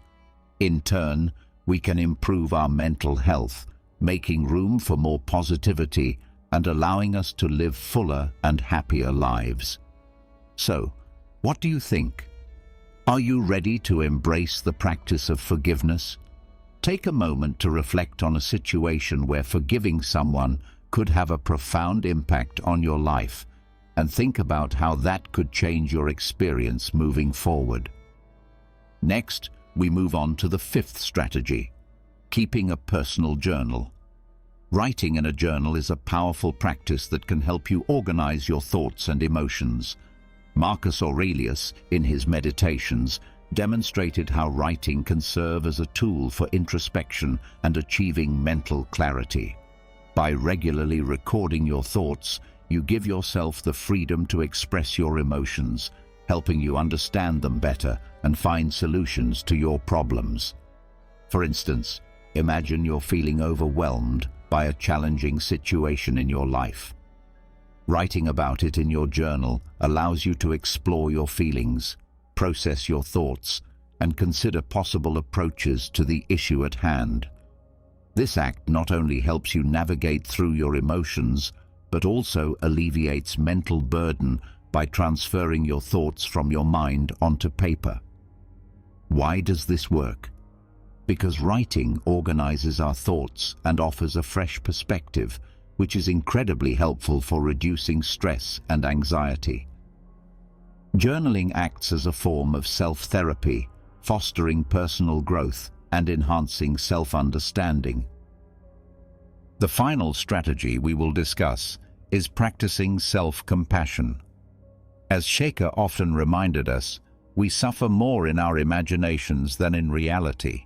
Self-compassion involves treating yourself with the same kindness, patience, and understanding that you would offer to a dear friend. When we make mistakes or face challenges, it's easy to become self-critical and harsh on ourselves. However, practicing self-compassion allows us to accept our imperfections and gives us permission to be human. Imagine you've made a mistake at work. Instead of mentally punishing yourself, you decide to be kind to yourself, telling yourself that mistakes are part of being human and that it's important to learn from them and move forward. This approach not only alleviates stress and anxiety, but also cultivates a growth mindset and resilience. Why is this effective? Because self-compassion helps us manage stress and pressure in a healthier way. Instead of adding unnecessary suffering through self-criticism, We support ourselves with understanding and love, which enables us to recover more quickly from setbacks and maintain a calmer, more balanced mind.